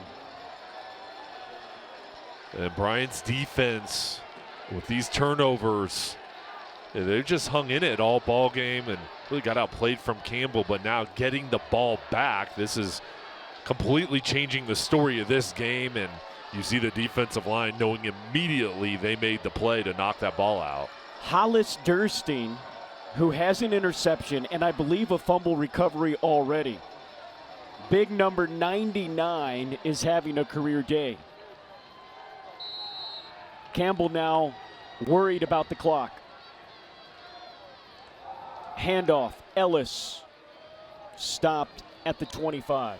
And for Campbell's defense, your thought is we've got to get a turnover. Whatever it takes, dislodge this ball, scrap for it. And for Bryant, protect the ball, run the ball, and let's come away with points on this drive. If you're Bryant, you are just around your field goal range from your kicker, Bryce Sully. He is good.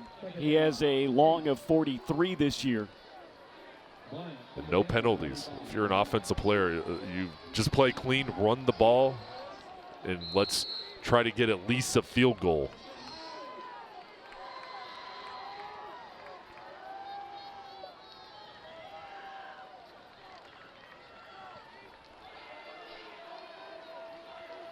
Meyer has not had his usual night, but his team in position to win. The handoff there goes up through the middle. That's Kedziar that had that big 49-yard TD run. This game not over for Campbell, still one-score game. You got to play with your hair on fire as Bryant is taking their time, huddling up. The big 3rd and 6. Now, do you keep it on the ground, continue to use the clock, or force Campbell to use a timeout, or do you go ahead and throw it and try to continue the drive? They've been so successful on 3rd down in this second half. Doe and Colic are the receivers right. Meyer rolls right, throws right, incomplete. They went for it, stopped the clock. They'll bring the field goal kicking team on to try to make this a 2-score game. I know they're trying to be aggressive and they felt like they could pick it up. I just think in that situation, if you keep it on the ground, if you don't pick it up, at least you're not putting the ball in harm's way. You move the clock or you force Campbell to use the timeout. But regardless, here an opportunity to make it a 2-score game. Solely, the senior out of Sioux Falls. A game winner against UMass. This to put Bryant up 2 scores and to be in prime position for a CAA win. Snap is back, hold is there. The kick is up. The kick, it's no good. Life for Campbell.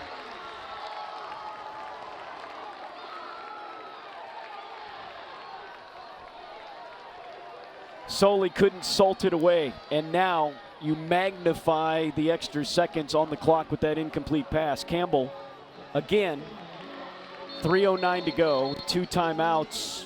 The playbook is open. And that's why you got to keep your head in the game and keep playing.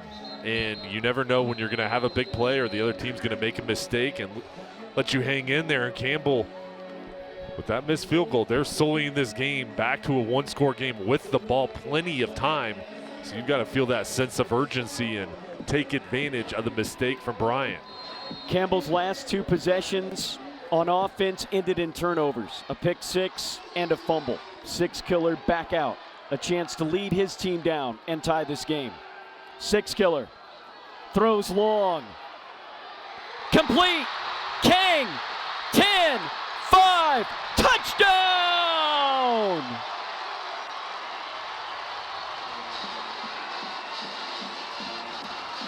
"77 yards, and we've seen it all tonight."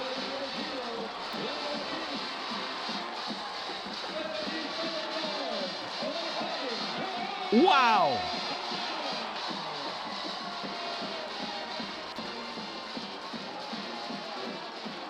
The momentum swings back again. How did this happen? It's amazing how quick a game can change. And 6-killer, beautiful ball over the top, one-on-one coverage on the outside. Randall King just takes over, wants it more, gets in the end zone, and then celebrates with his teammates and the cheerleaders, gets the pom-poms. You see it here, getting the crowd into it. We've got a tie ball game. It's under 3 minutes left. Imparu was back, but King shook him free. My goodness, Randall King with this catch that'll be remembered for a long, long time. Yeah, this is why you get the ball to your best player. As much as possible, he's going to come away with plays. And in a big spot, Campbell needed somebody to step up. 6-killer threw the ball up front. He had plenty of time because that offensive line protected, and then Randall King deserves to celebrate after that play. Campbell's first points of the second half tie this game at 28. Big play after big play, mistake after mistake, both sides. And here we are, a momentum swing again. And with under 3 minutes to go, we are all tied up. What a game, and just your average Saturday night in the CAA. The squib to Williams, who breaks free.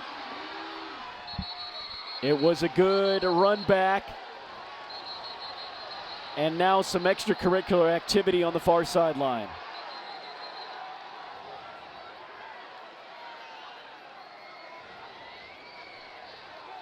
The officials are quick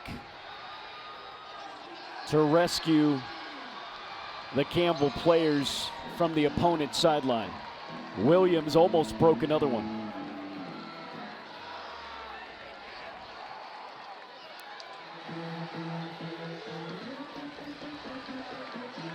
Emotions running high. I mean, it's just physical over on the sideline. There's bound to be a little bit of a scuffle. Looked like everybody got away, though, pretty clean, got away from any egregious action down there. Here we go. What are we going to see now? Tied at 28, 2:50 to go. Bryant with 3 timeouts. Meyer over the middle, complete, Doe to the 50. He's fired up. Doe's been really good tonight, coming up with catches, getting to the inside leverage to make that play. Bryant working quickly, and now they'll slow down a little bit. Quick throw, far sideline, incomplete, intended for Colic. Meyer, it has not been his typical night. 11 for 27, 148 yards, no TDs, and 2 interceptions. This is when they need him, to at least get Bryant into field goal position to try to win this thing. And you've got to have a short memory. It's been a tough night, but all you need is one drive here. One throw could change it all, and he's got the talent, but he's just got to execute here and focus in. Campbell's QB, Cam Sixkiller, showed you what a short memory can do. Can the Bryant quarterback counterpunch? Second down, handoff. It looked like a huge hole for a second from Kedziar, but Villanueva reached out and pulled him down. That would have been a big gain if he gets by the edge. And Villanueva holding on strong, providing that edge. Here's the run. There he is, just kind of shoots through at the last second to pull him down. 2-minute warning. Don't go anywhere. The finale from Bowie's Creek coming up after the break. Campbell 28, Bryant 28.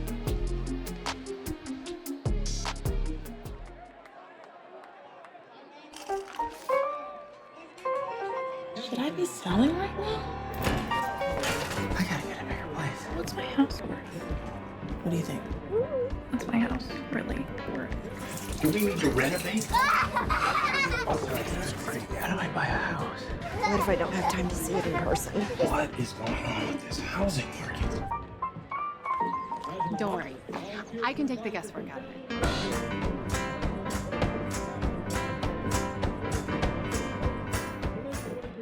Pizza Provisions is now the official pizza of Campbell Athletics. Located just steps away from the Campbell campus, Pizza Provisions is the perfect place to go before or after the game. You can dine in or order ahead and carry out for fresh, made-to-order pizza, wings, wraps, pasta, gyros, and salads.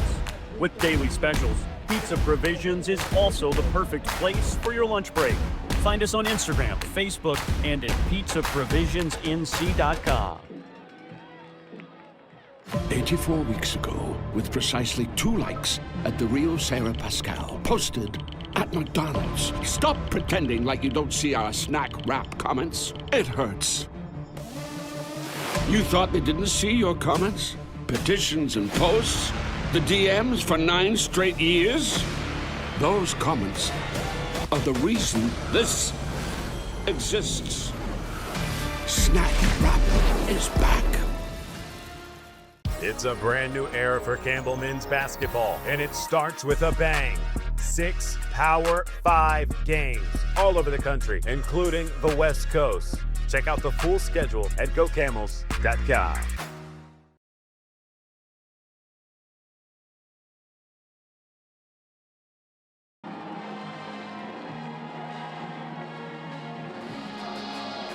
And now back to live action as the pick 6 goes in, and now 3rd down after this Randall King home run hitter. Back to live action on 3rd down, fumble, Campbell recovers! Ebenezer Badada on the 3rd down play. Another turnover, and Campbell in prime position. Tied at 28 with 1:55 to go. There's been a lot of action here in the 4th quarter. The pass rush wins up front, knocking that ball loose. What a job from Devonye Pettis. And then the ball is on the ground. It's just a scramble. This offense for Campbell looked like this game may be over with a couple minutes ago with Bryant. An opportunity to make it a 2-score game. They go down, miss the field goal. Campbell gets the ball back. Huge play to King. Now they get the ball back at the 47-yard line, and you're in the driver's seat with 1:55 left. I mean, Campbell's defense has been sensational. Just 2 touchdowns allowed by the defense. There was a pick 6. There was a special teams kickoff return. And here we go. Campbell gets the ball back in prime position. Chandler at QB. Takes a snap. Takes it around the right side. Chandler in the open field. Steps out of bounds at the 20. Chandler on the keeper. 33 yards. Puts Campbell in the red zone. And Chandler's been so impressive tonight, playing so many different positions. Here at quarterback, turns into a running back. Zone read, defensive end crashes down, block on the outside by Trevor Wilson, and then he's off. Sprinting down the field, Campbell already in field goal range. What a play from Chandler. 1st and 10 for Campbell. 6-killer, back at the controls. Slings it outside, Parker Jones.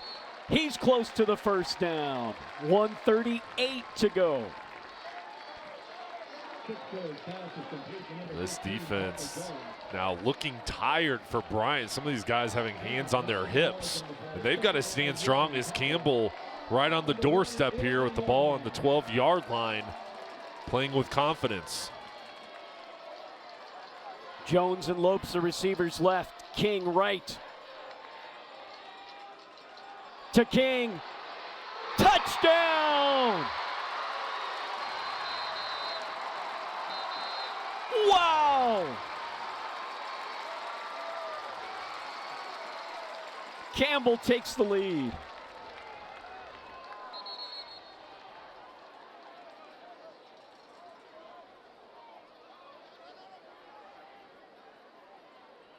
And this throw from 6-killer, he knew exactly where he wanted to go with the ball. There was pressure there, lofts it up, and here's King getting his feet in.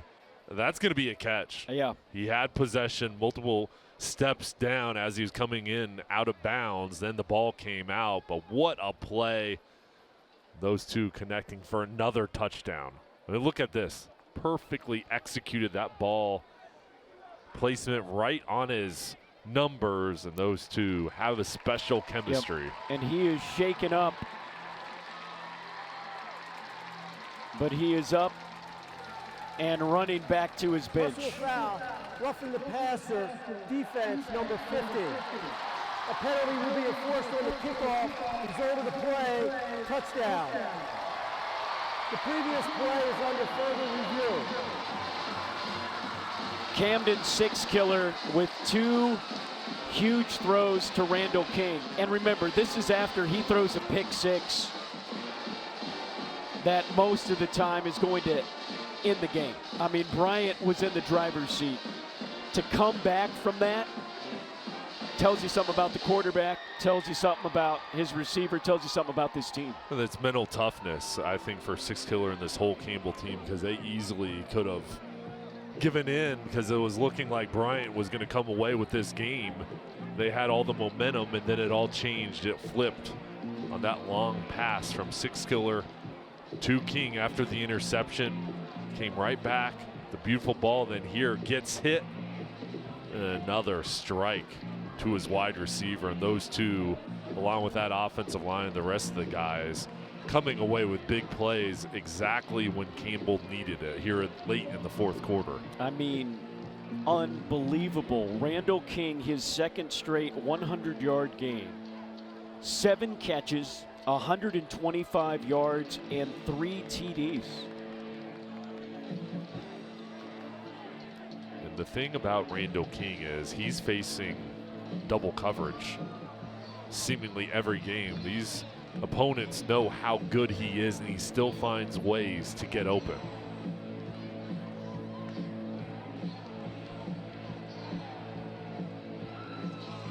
Amazing what Randall King has done tonight. And there is still an extra point to come.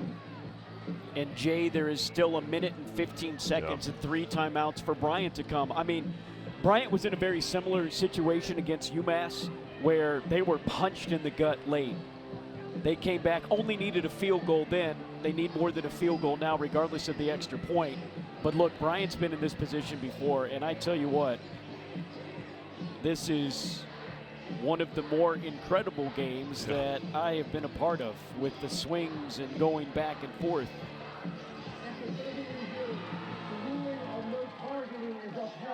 That was good. It's been pretty incredible, Chris. I mean, back and forth, the big plays, the mistakes by each team. And, you know, for Campbell, you have the momentum. You're feeling great. You cannot feel relaxed, though. Still plenty of time for Bryant on the other side. Bryant quickly needs to regroup here if they want to try to tie this game back. The extra point to make it a 7-point lead. It's up and through. Bryant scored 21 unanswered, had a pick six that gave them a 28-21 lead at 5:33 to go. They then recovered a fumble, missed a field goal.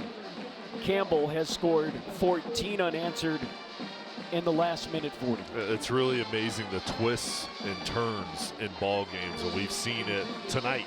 It's evident, and I think it's just a lesson to keep chipping away. Just keep chopping wood. When things aren't going well, keep your head in it, and Campbell has done that. There was mistakes, turnovers earlier, but they've come back with haymakers here, with big plays, and Six Killer and King have led the way. Williams is back deep to receive.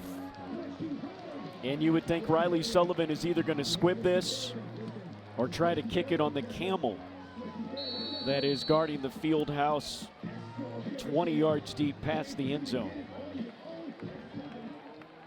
Williams, of course, a 100-yard kickoff return at the end of the first half. That goes out of the end zone, and here comes Bryant. We've been talking about how it has not been your usual night for Brennan Meyer. This is where Brennan Meyer shines.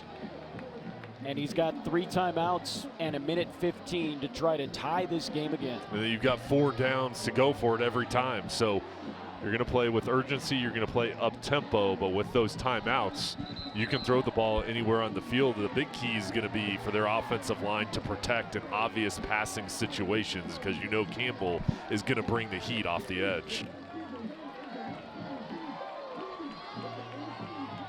Brennan Meyer tonight, 11 for 28, just 11 completions, 148 yards, 2 interceptions. The sophomore out of Texas, a chance to lead his time from behind once again to Elliott. They keep him in bounds at the 30. Campbell's defense playing deep, trying to keep everything in front. They'll live with that. Short gain with time coming off the clock.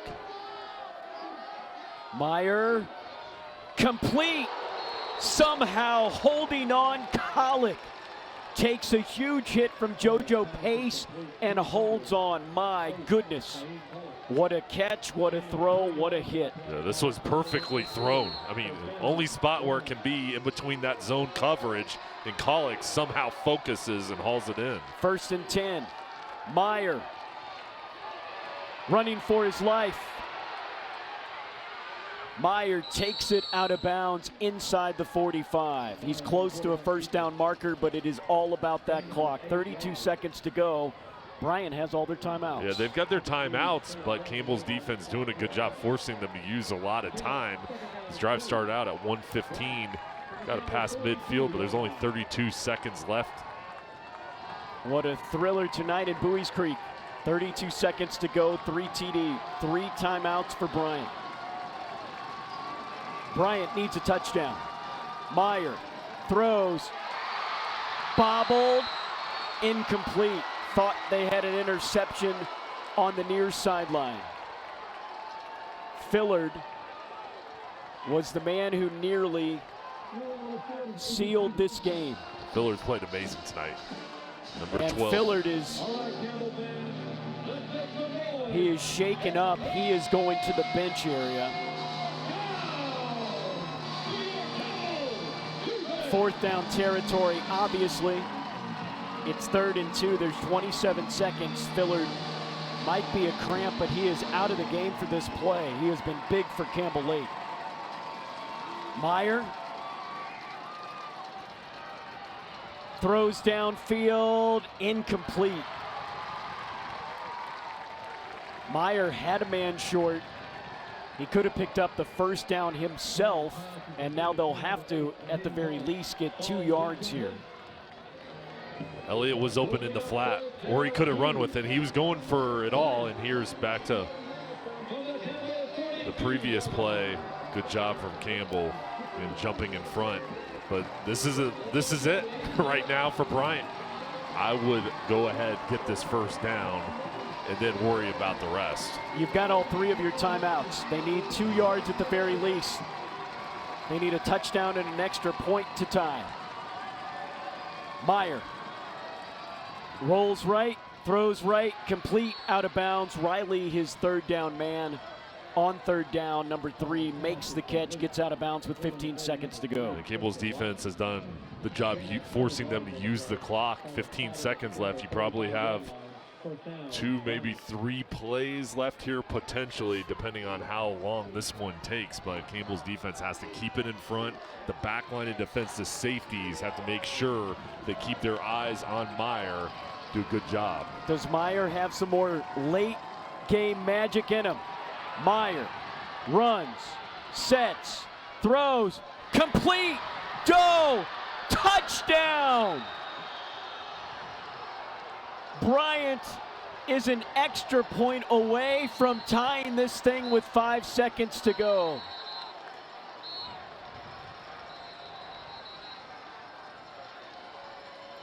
And Meyer here gives his wide receivers a chance, gets out of the pocket, and then Doe's coming across the field. The defender slips. There's a block. And he gets into the end zone. 35 yards.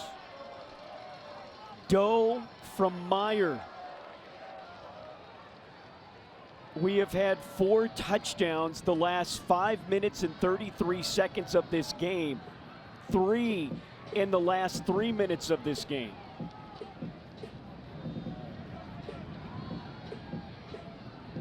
I am running out of adjectives to describe this one.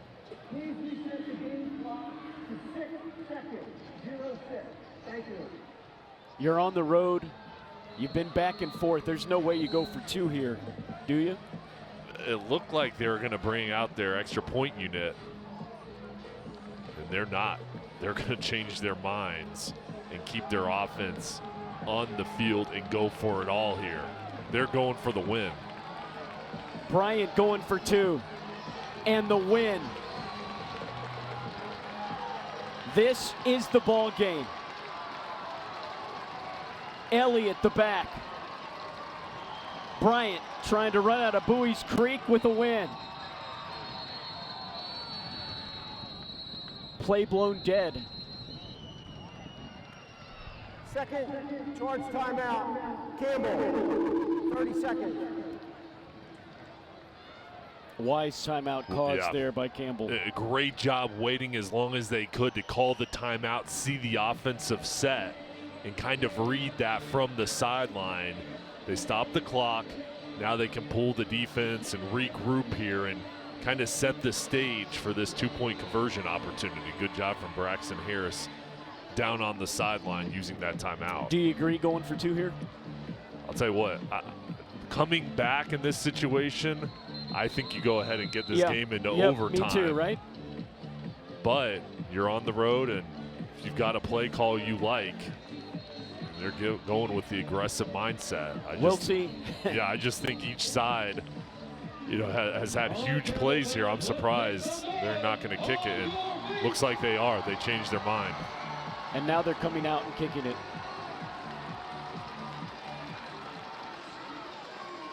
So an extra point to send this game into overtime. Soley.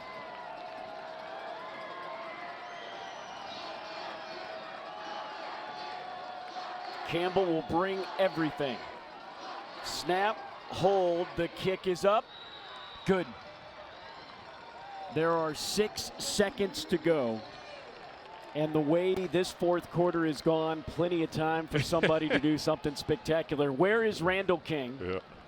We think it's going into overtime, but tell you what, if I'm Bryant, I am not giving any opportunity to Randall King. I'm squibbing this kick and making sure cover like crazy. What a game. With Jay Sunhalter, I'm Chris Ameyer. Emma is up here spotting. Lyndall Suggs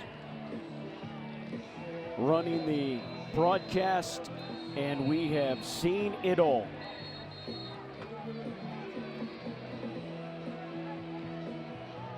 What a game, and what a CAA opener for Bryant. As Chris Merritt said, there are no relief games. Every time you play in the CAA, especially on the road, it is going to be a battle, and we have certainly seen that tonight.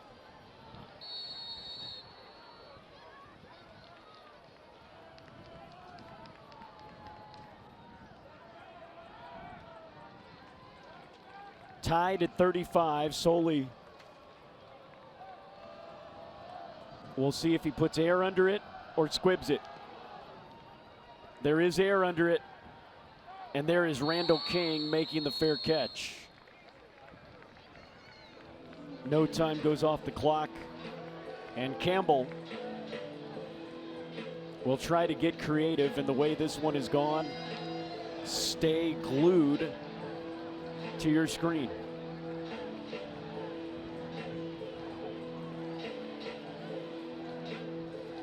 Campbell's last overtime game, September 30th of 2023. That was a loss at 15th ranked NC Central.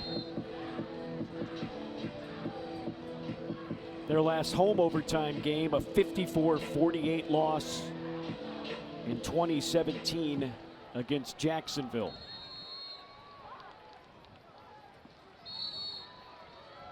Six-Killer takes a knee, and we will go to overtime. Overtime from Buies Creek when we come back after the break. Tied at 35 at the end of regulation. Staff decided to kick the extra point, and here we are in overtime. Jay, me and you have seen a whole lot of games. Yeah. We've been a part of a whole lot of games.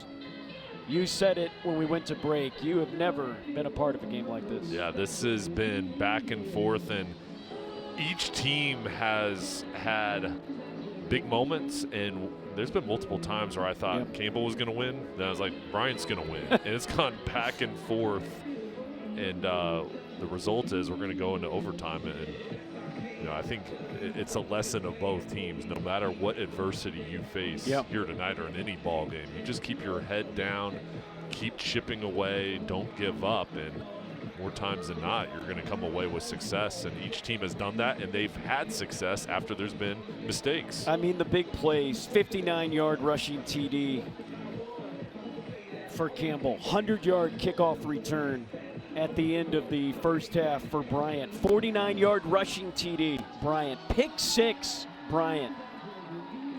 And then a 77-yard reception and an 11-yard TD reception, both by Randall King. And then Doe, 35 yards at the end of the game with 6 seconds to go.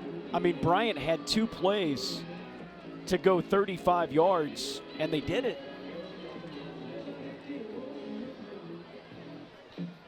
So the coin toss, and why this is important.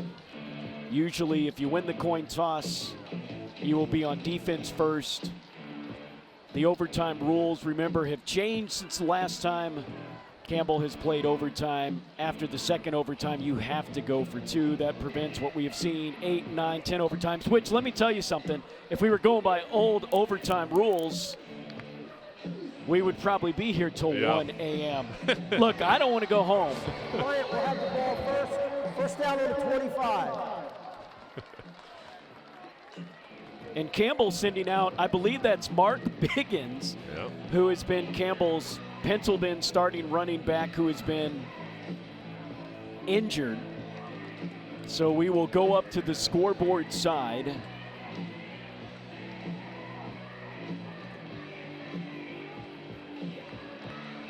As Campbell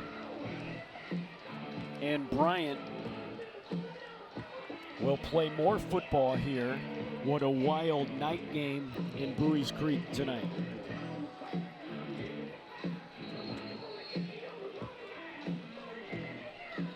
Meyer, 15 of 34 through the air, 215 yards. The final 35 yards of that is only touchdown, and that what has ushered us into overtime. From the 25. Clock doesn't matter anymore. It's the first OT. Meyer. Handoff, Elliott. Straight up the middle. Gain of 3. Both of these field goal kickers strong enough legs that you're already in field goal range when you start overtime. Both field goal kickers have missed their only attempts of the night.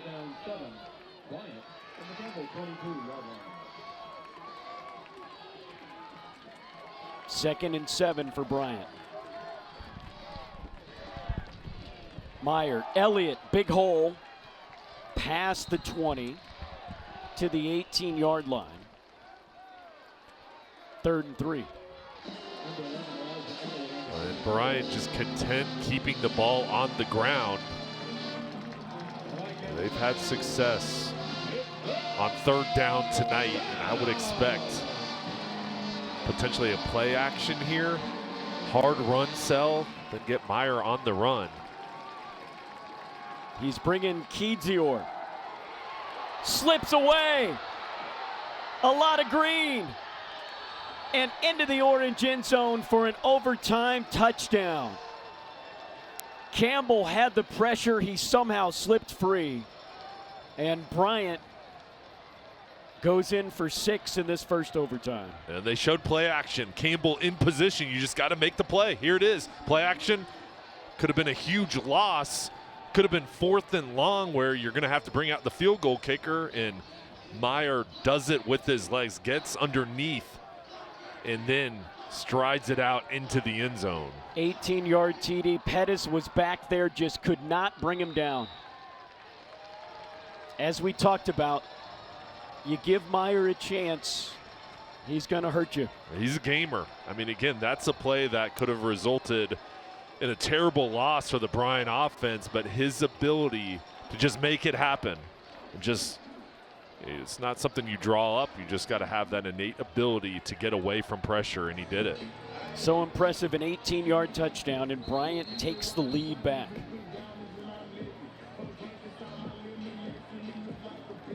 This was a 21-21 game going into the 4th quarter. This was a 21-21 game with 5 minutes and 33 seconds left in the 4th quarter. It's up to Campbell. They've got a match here in overtime. 6-killer throws over the middle, complete. First down. Giannis Wilcox, and here comes Campbell. A big pickup on first down. And this has been a game of responses. Campbell's offense comes out, immediately goes through the air. There's a quick curl route, 6-killer accurate ball, and Campbell offense gets it to the 10-yard line. Hart, Giannis Wilcox are on the right side. Handoff, straight up the gut, Kearney. He'll get to the 6. For Campbell, the benefit of getting the ball second here is, you've got to get a touchdown. So you have 4 downs to get this ball in the end zone. 2nd and goal from the 6. Kearney stays as the back.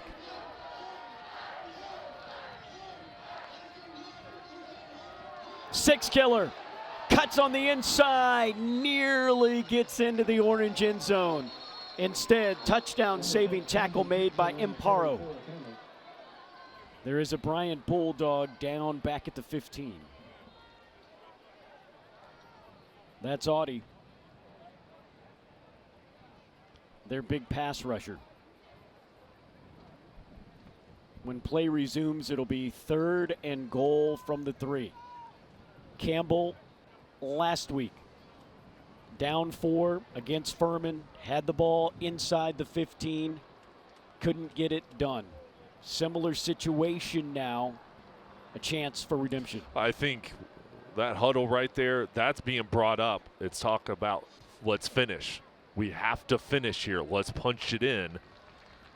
Believe me, those guys are motivated. They remember what happened last week. They want to get redemption here, find a way to punch it in and continue this game. But ball's on the third 3-yard line. If I'm Campbell, I'm testing the offensive line right here. I'm probably going to run the ball and try to punch this in on the ground where you've had success tonight, rushing for 219 yards. Good news for Brian. Audie is able to go out of the game under his own power. Bad news for Bryant. He's not out there for this huge play. Campbell has 2 downs to get it into the end zone. Six-killer comes under center. Kearney's the back. Fumble. Six-killer gets it back, but it's 4th down. And Campbell's back at the 4. And they're going to lose a yard, so you've got to quickly regroup here. Campbell's going to change their personnel. That was going to be a run now. I think you've got to go through the air. Randall King's coming back in with Chandler. They'll be at the top of the screen, and this is it for the Camels. Campbell must get it in the end zone to keep this game going. Chandler in motion. Timeout called by Bryant. Each team gets 1 timeout per overtime. What did Bryant see in that formation that they didn't like? Chris Merritt was sprinting down the sidelines, very similar to Braxton Harris calling that late timeout to Chris in regulation. But I think what they saw was they wanted to see if Campbell was going to run it or throw it based off of formation. And I think Chris Merritt just wanted to give his defense an opportunity to get set here after they saw the setup and the formation for Campbell. And Chandler and Randall King were set up on the same side. So will Campbell change up the look? Will they change the play call here? I believe they will. It's a game of chess at this point. And right now they're going to go to the same formation, so we'll see if the play call does change. But it's the same setup here pre-snap initially. 4th down. Campbell must get it into the end zone, or Bryant wins this ball game. Chandler in motion. Six-killer takes a snap, throws to Chandler. Chandler throws to King. Caught!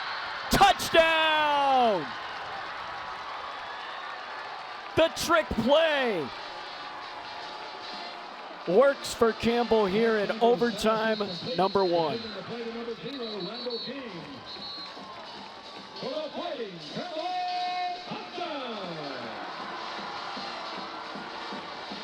Now this is amazing. Here's the motion coming over. Randall King gets it. Looks like he's going to run it. No, quickly gets the ball out to King. Gets both feet in. Then the ball comes loose, but this is a touchdown. What a play call and the execution from Campbell. Extra point to send us into overtime number 2.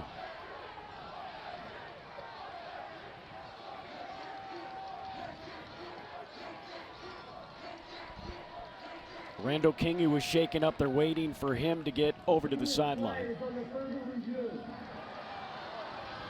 They're going to review it. Again, mainly because that ball coming out at the end. Can you even begin to talk about the impact that Randall King has had on this game? Chris, he is, my goodness, been a star. And he continues to step up, and he wants the ball in these situations. Yep. You can tell the coaching staff obviously trusts him and want to give him every opportunity to make these big plays. Also, too, there's a point where you can't leave Randall King just in man-to-man coverage, right? I know that's what Bryant builds their defense around, but regardless of the trick play, it's Randall King one-on-one on the outside. I think you have seen enough that if you're Bryant, have somebody else beat you, right? I'm putting a safety. It's going to be 2-on-1. If I'm a Bryant defender, you cannot allow him to beat him. Especially 4th and goal from there, knowing you have to get it in the end zone. I mean, you can live with somebody else hurting you, but King is just taking it to this defense, and it's been too easy. They've got to shade someone over to him, and this is going to stand. This is going to be a touchdown. 8 catches, 128 yards. This would be touchdown number 4.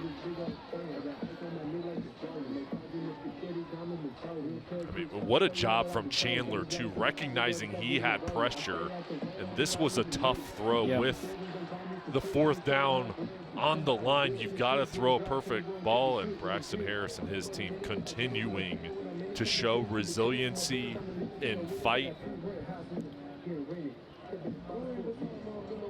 What you don't like here, you have first-year starter Alex Crabb, who missed his first kick, a long field goal attempt a little earlier. Hasn't missed an extra point all year. He's waiting. Everyone in the stadium is waiting.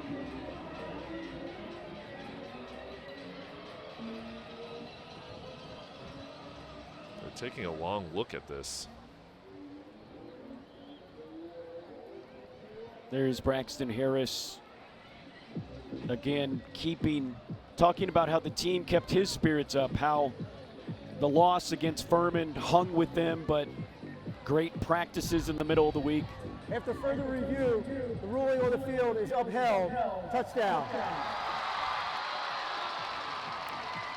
Alex Crabb comes out for the extra point to send us into overtime number 2. It has been a long wait. What an amazing game this has been.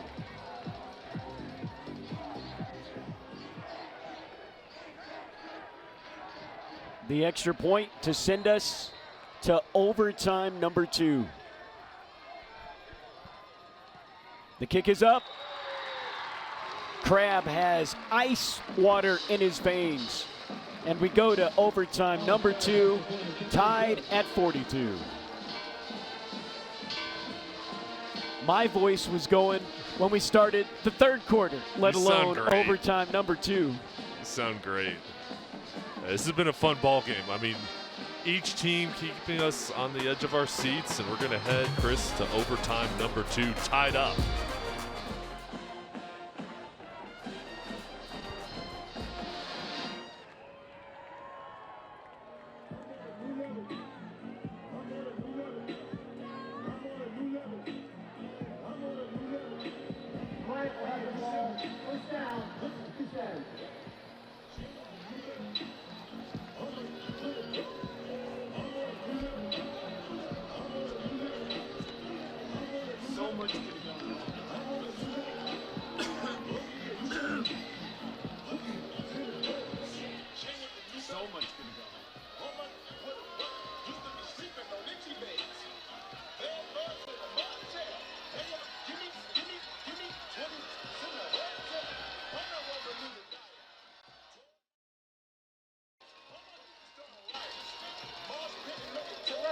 Campbell will have the ball first, as he said.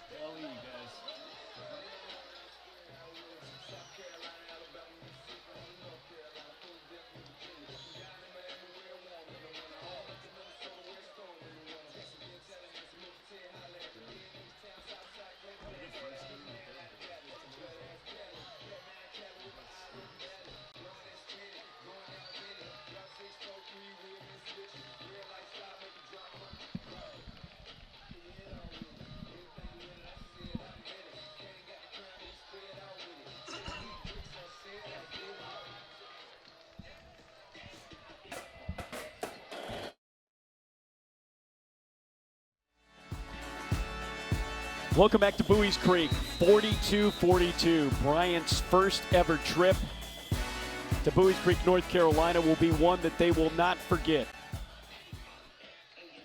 We are in overtime number 2. Bryant scored 21 unanswered to take a late 4th quarter lead. Campbell scored 14 unanswered. We're 10 seconds away from winning this game. Bryant came back with a touchdown. Here we are. 6-killer, Campbell, the first possession of overtime number 2. Kearney to the left side for 2 yards. Audie is back into the game. Good news for Bryant. He makes that stop, big number 9. And Campbell's had 40 rushing attempts tonight, rushing for 221 yards, where they've had so much success moving the line of scrimmage. Randall King is the man on the CAA logo. Kearney again, left side, not much. Are you surprised with the back-to-back runs here? Well, I think in this situation, they're just trying to make sure, hey, we've had a big night running the ball, and we've set ourselves up for good situations in 2nd and 3rd down. But Bryant comes up with a stop now. You're going to have to throw the ball here, and we'll see where Randall King is. Right now he's lined up at the bottom of the screen right on that CAA logo. Where's the defensive coverage? This would be a long 40-yard field goal. Crabb has hit a 40-yarder this season. Huge play, 3rd and 7. 6-killer. Flush out of the pocket. Flag comes down. He has the first down, but you have a feeling this one's coming back. Holding. Offense, number 71. 10-yard penalty. 3rd down. We've talked about the penalties before this game got wild. Penalties were a big issue for both teams. That's penalty number 11 for Campbell. Randall King was going on a crossing route, and 6-killer as he goes through the holds back in the middle of the numbers, and now this can force a tough situation for the offense. 3rd and 17. It would be a whale of a field goal here.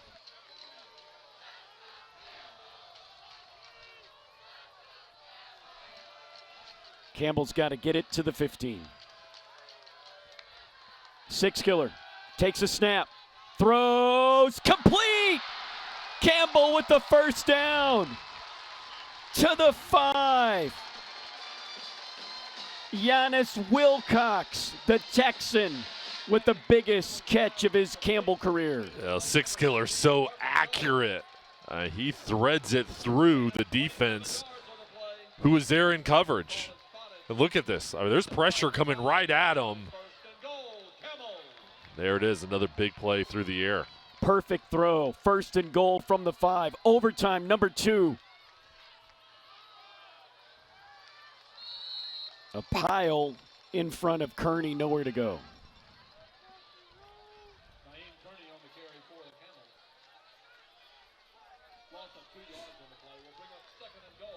Second and goal, pushed back now to the 7. We are tied at 42 in overtime number 2.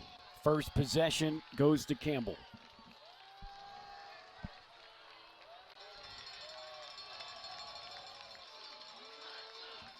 Parker Jones in on the slot. They'll throw to Kearney out of the backfield. That one thrown at his shoelaces with the big-time pressure coming up the middle. Another 3rd down coming up. And where is Randall King? That's got to be the question for the Bryant defense. And right now, it's over on the sideline. His ankle on that last touchdown, he came up gingerly and isn't at full speed. So the best player for Campbell having to stay over on the sideline due to that ankle.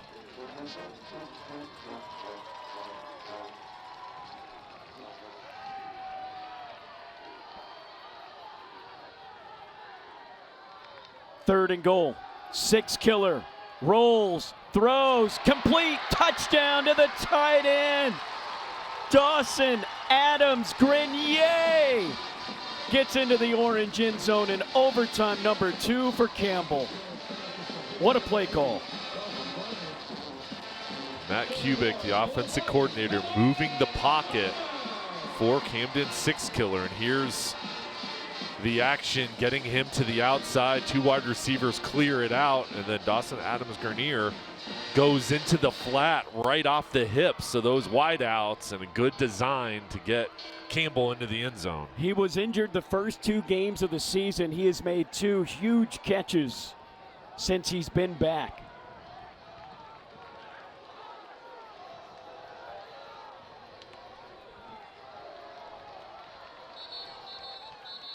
Chandler is in.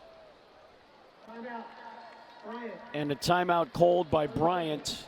You do not have to go for two until the end of overtime number 2. So Campbell, a bit of a surprise there as they showed that they were going for two.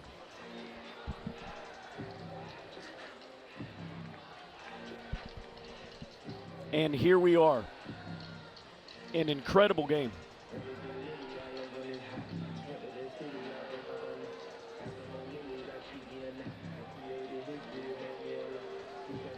That play design there again. And you must attempt a two-point conversion after a touchdown in the second overtime period. Yep. That play design, though, gets the defense flowing towards the middle. That's what allowed him to get to the flat area wide open.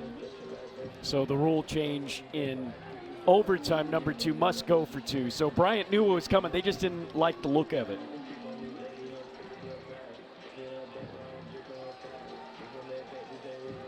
And Chandler will take the snap for Campbell. Takes the snap, throws, and a flag comes down. It was looking for Lawrence. It's incomplete. The initial. Offside. Half distance to the goal. Replay the try.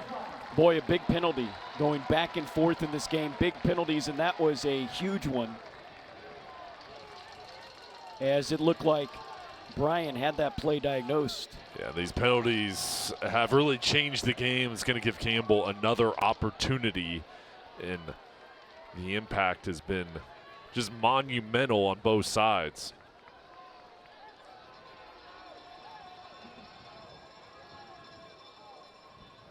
That penalty number 7 on Bryant. Campbell has had 11 penalties in this game.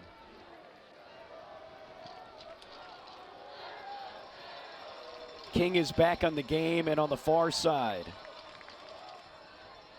Handoff, Kearney into the end zone. The two-point conversion goes the way of Campbell. And it's a 50-42 lead in overtime number 2. Bryant has to match.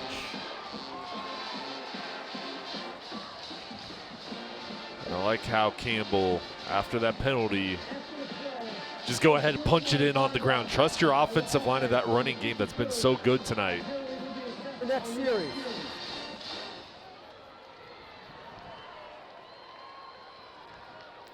So now Bryant needs a touchdown and a two-point conversion. Campbell has been close to victory before. 10 seconds away, in fact, and Bryant was able to pull one out. Can they come back one more time?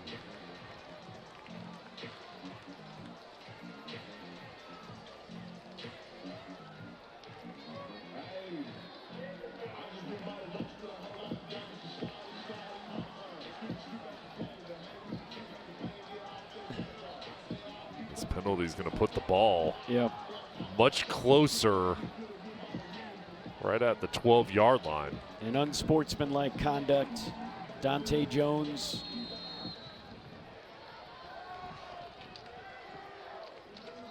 But they must get into the end zone.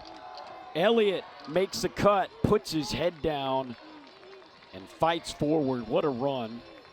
Elijah Elliott has been sensational again tonight for Bryant. He is 8 yards away for a third straight 100 all-purpose yard rushing game.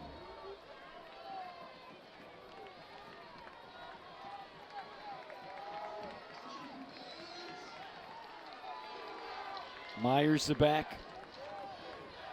Kedzior gets it to the outside, to the pylon, and he gets in for a touchdown. Two-point conversion to go to overtime number 3 upcoming. And both teams fighting so hard. Bryant coming back, responding after Campbell's touchdown and two-point conversion, but the ball game now, the stakes are at the highest as we get deeper here into overtime. This two-point conversion, this is the ball game. Does Bryant continue on, or is this it? They've got to execute here, be calm under pressure. We've said it so many times. This play for the game. Bryant must get it in for the two-point conversion.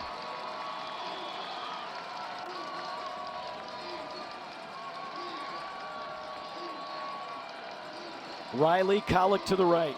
Doe to the left. Play blown dead.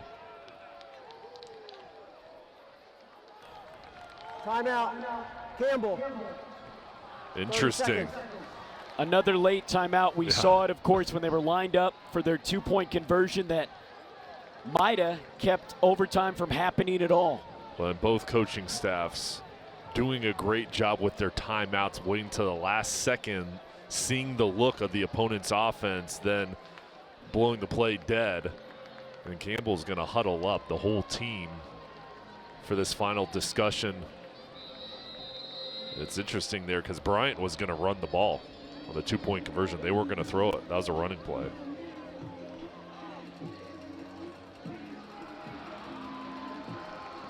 Bryant comes back out. Overtime number 2. Do we have overtime number 3? We'll know after this play. Meyer, can he do it one more time? Two-point conversion to continue this game. Meyer rolls, throws, up in the air, incomplete. Campbell wins. Campbell wins.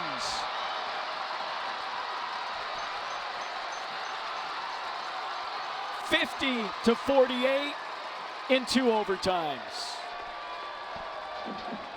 Bedlam in Bowie's Creek.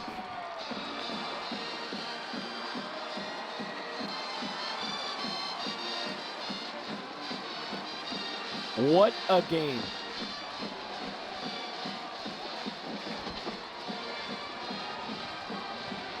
You thought for a second, didn't you? It was going to fall into the arms of Doe, and he was going to fall in to the end zone. Bryant did everything they could. An incredible game, an incredible comeback. But Campbell, what resolve that they showed tonight. They showed the resiliency and the fight in order to win this game. There are twists and turns in this ball game. Each team faced adversity. At the end, though, Campbell made the play. In order to finish off and get the win, you got to get a stop, and they did what it took. And you know, for Bryant, what an effort from them. Each side played so hard, and this is going to be devastating for them, but they've got a lot to be proud of, the effort they showed, and this is a really good team that's going to have a great year and regroup. But for Campbell, what a win, the first victory of the year for Braxton Harris and his team. For everybody watching us on cable, we say goodnight. Going over to Flo College as we try to wrap this one up. Campbell wins in 2 overtimes, 50-48.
Welcome into the Birdie's Food Mart post-game show, the official convenience stores of Campbell Athletics, with 2 locations on campus. He's Jay Sunalter. I'm Chris Hamar. I didn't have a voice going into the second half. Of course, this would be one of the longest games in Campbell's history. Randall King is our Pizza Provisions player of the game. You can't say enough about what he's done. 8 catches, 128 yards, 4 TDs. His production was at an all-time high, and he just stepped up all throughout the ball game when his team needed him. 6 killer looked for him, and he provided it.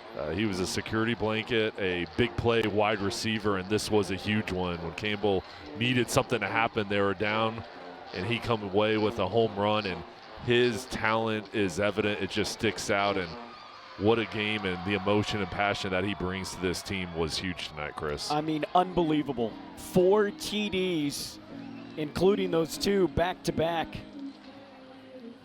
And this catch with 1:15 to go.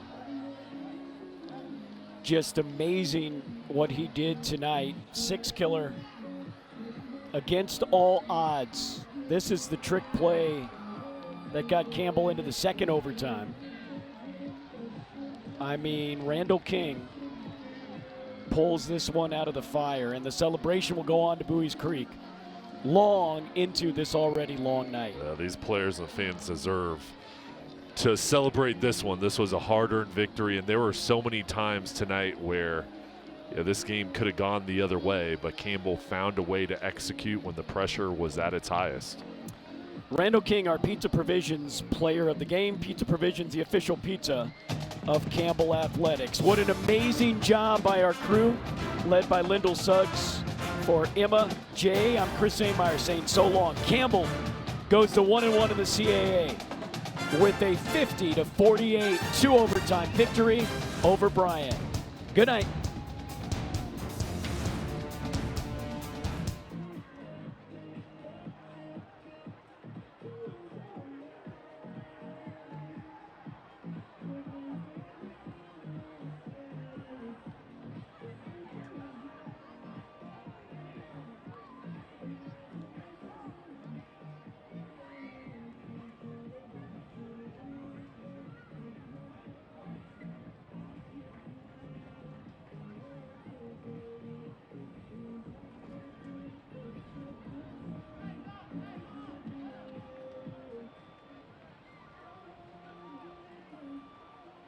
That's the right thing to say.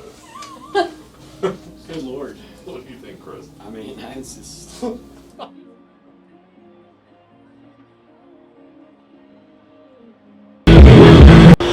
Swinger Ribbon Saturday! And Barry Tate takes it on the far sideline at the 10. To the 15, 20, 25, still going. And the little man last week as his OC Camels. Under center. Play action, being chased, 6 killer, dumped it to J.J. Cowan. He's going to be pushed out of bounds, close to the first down marker on the far sideline. Brandon Camels, under center, play action.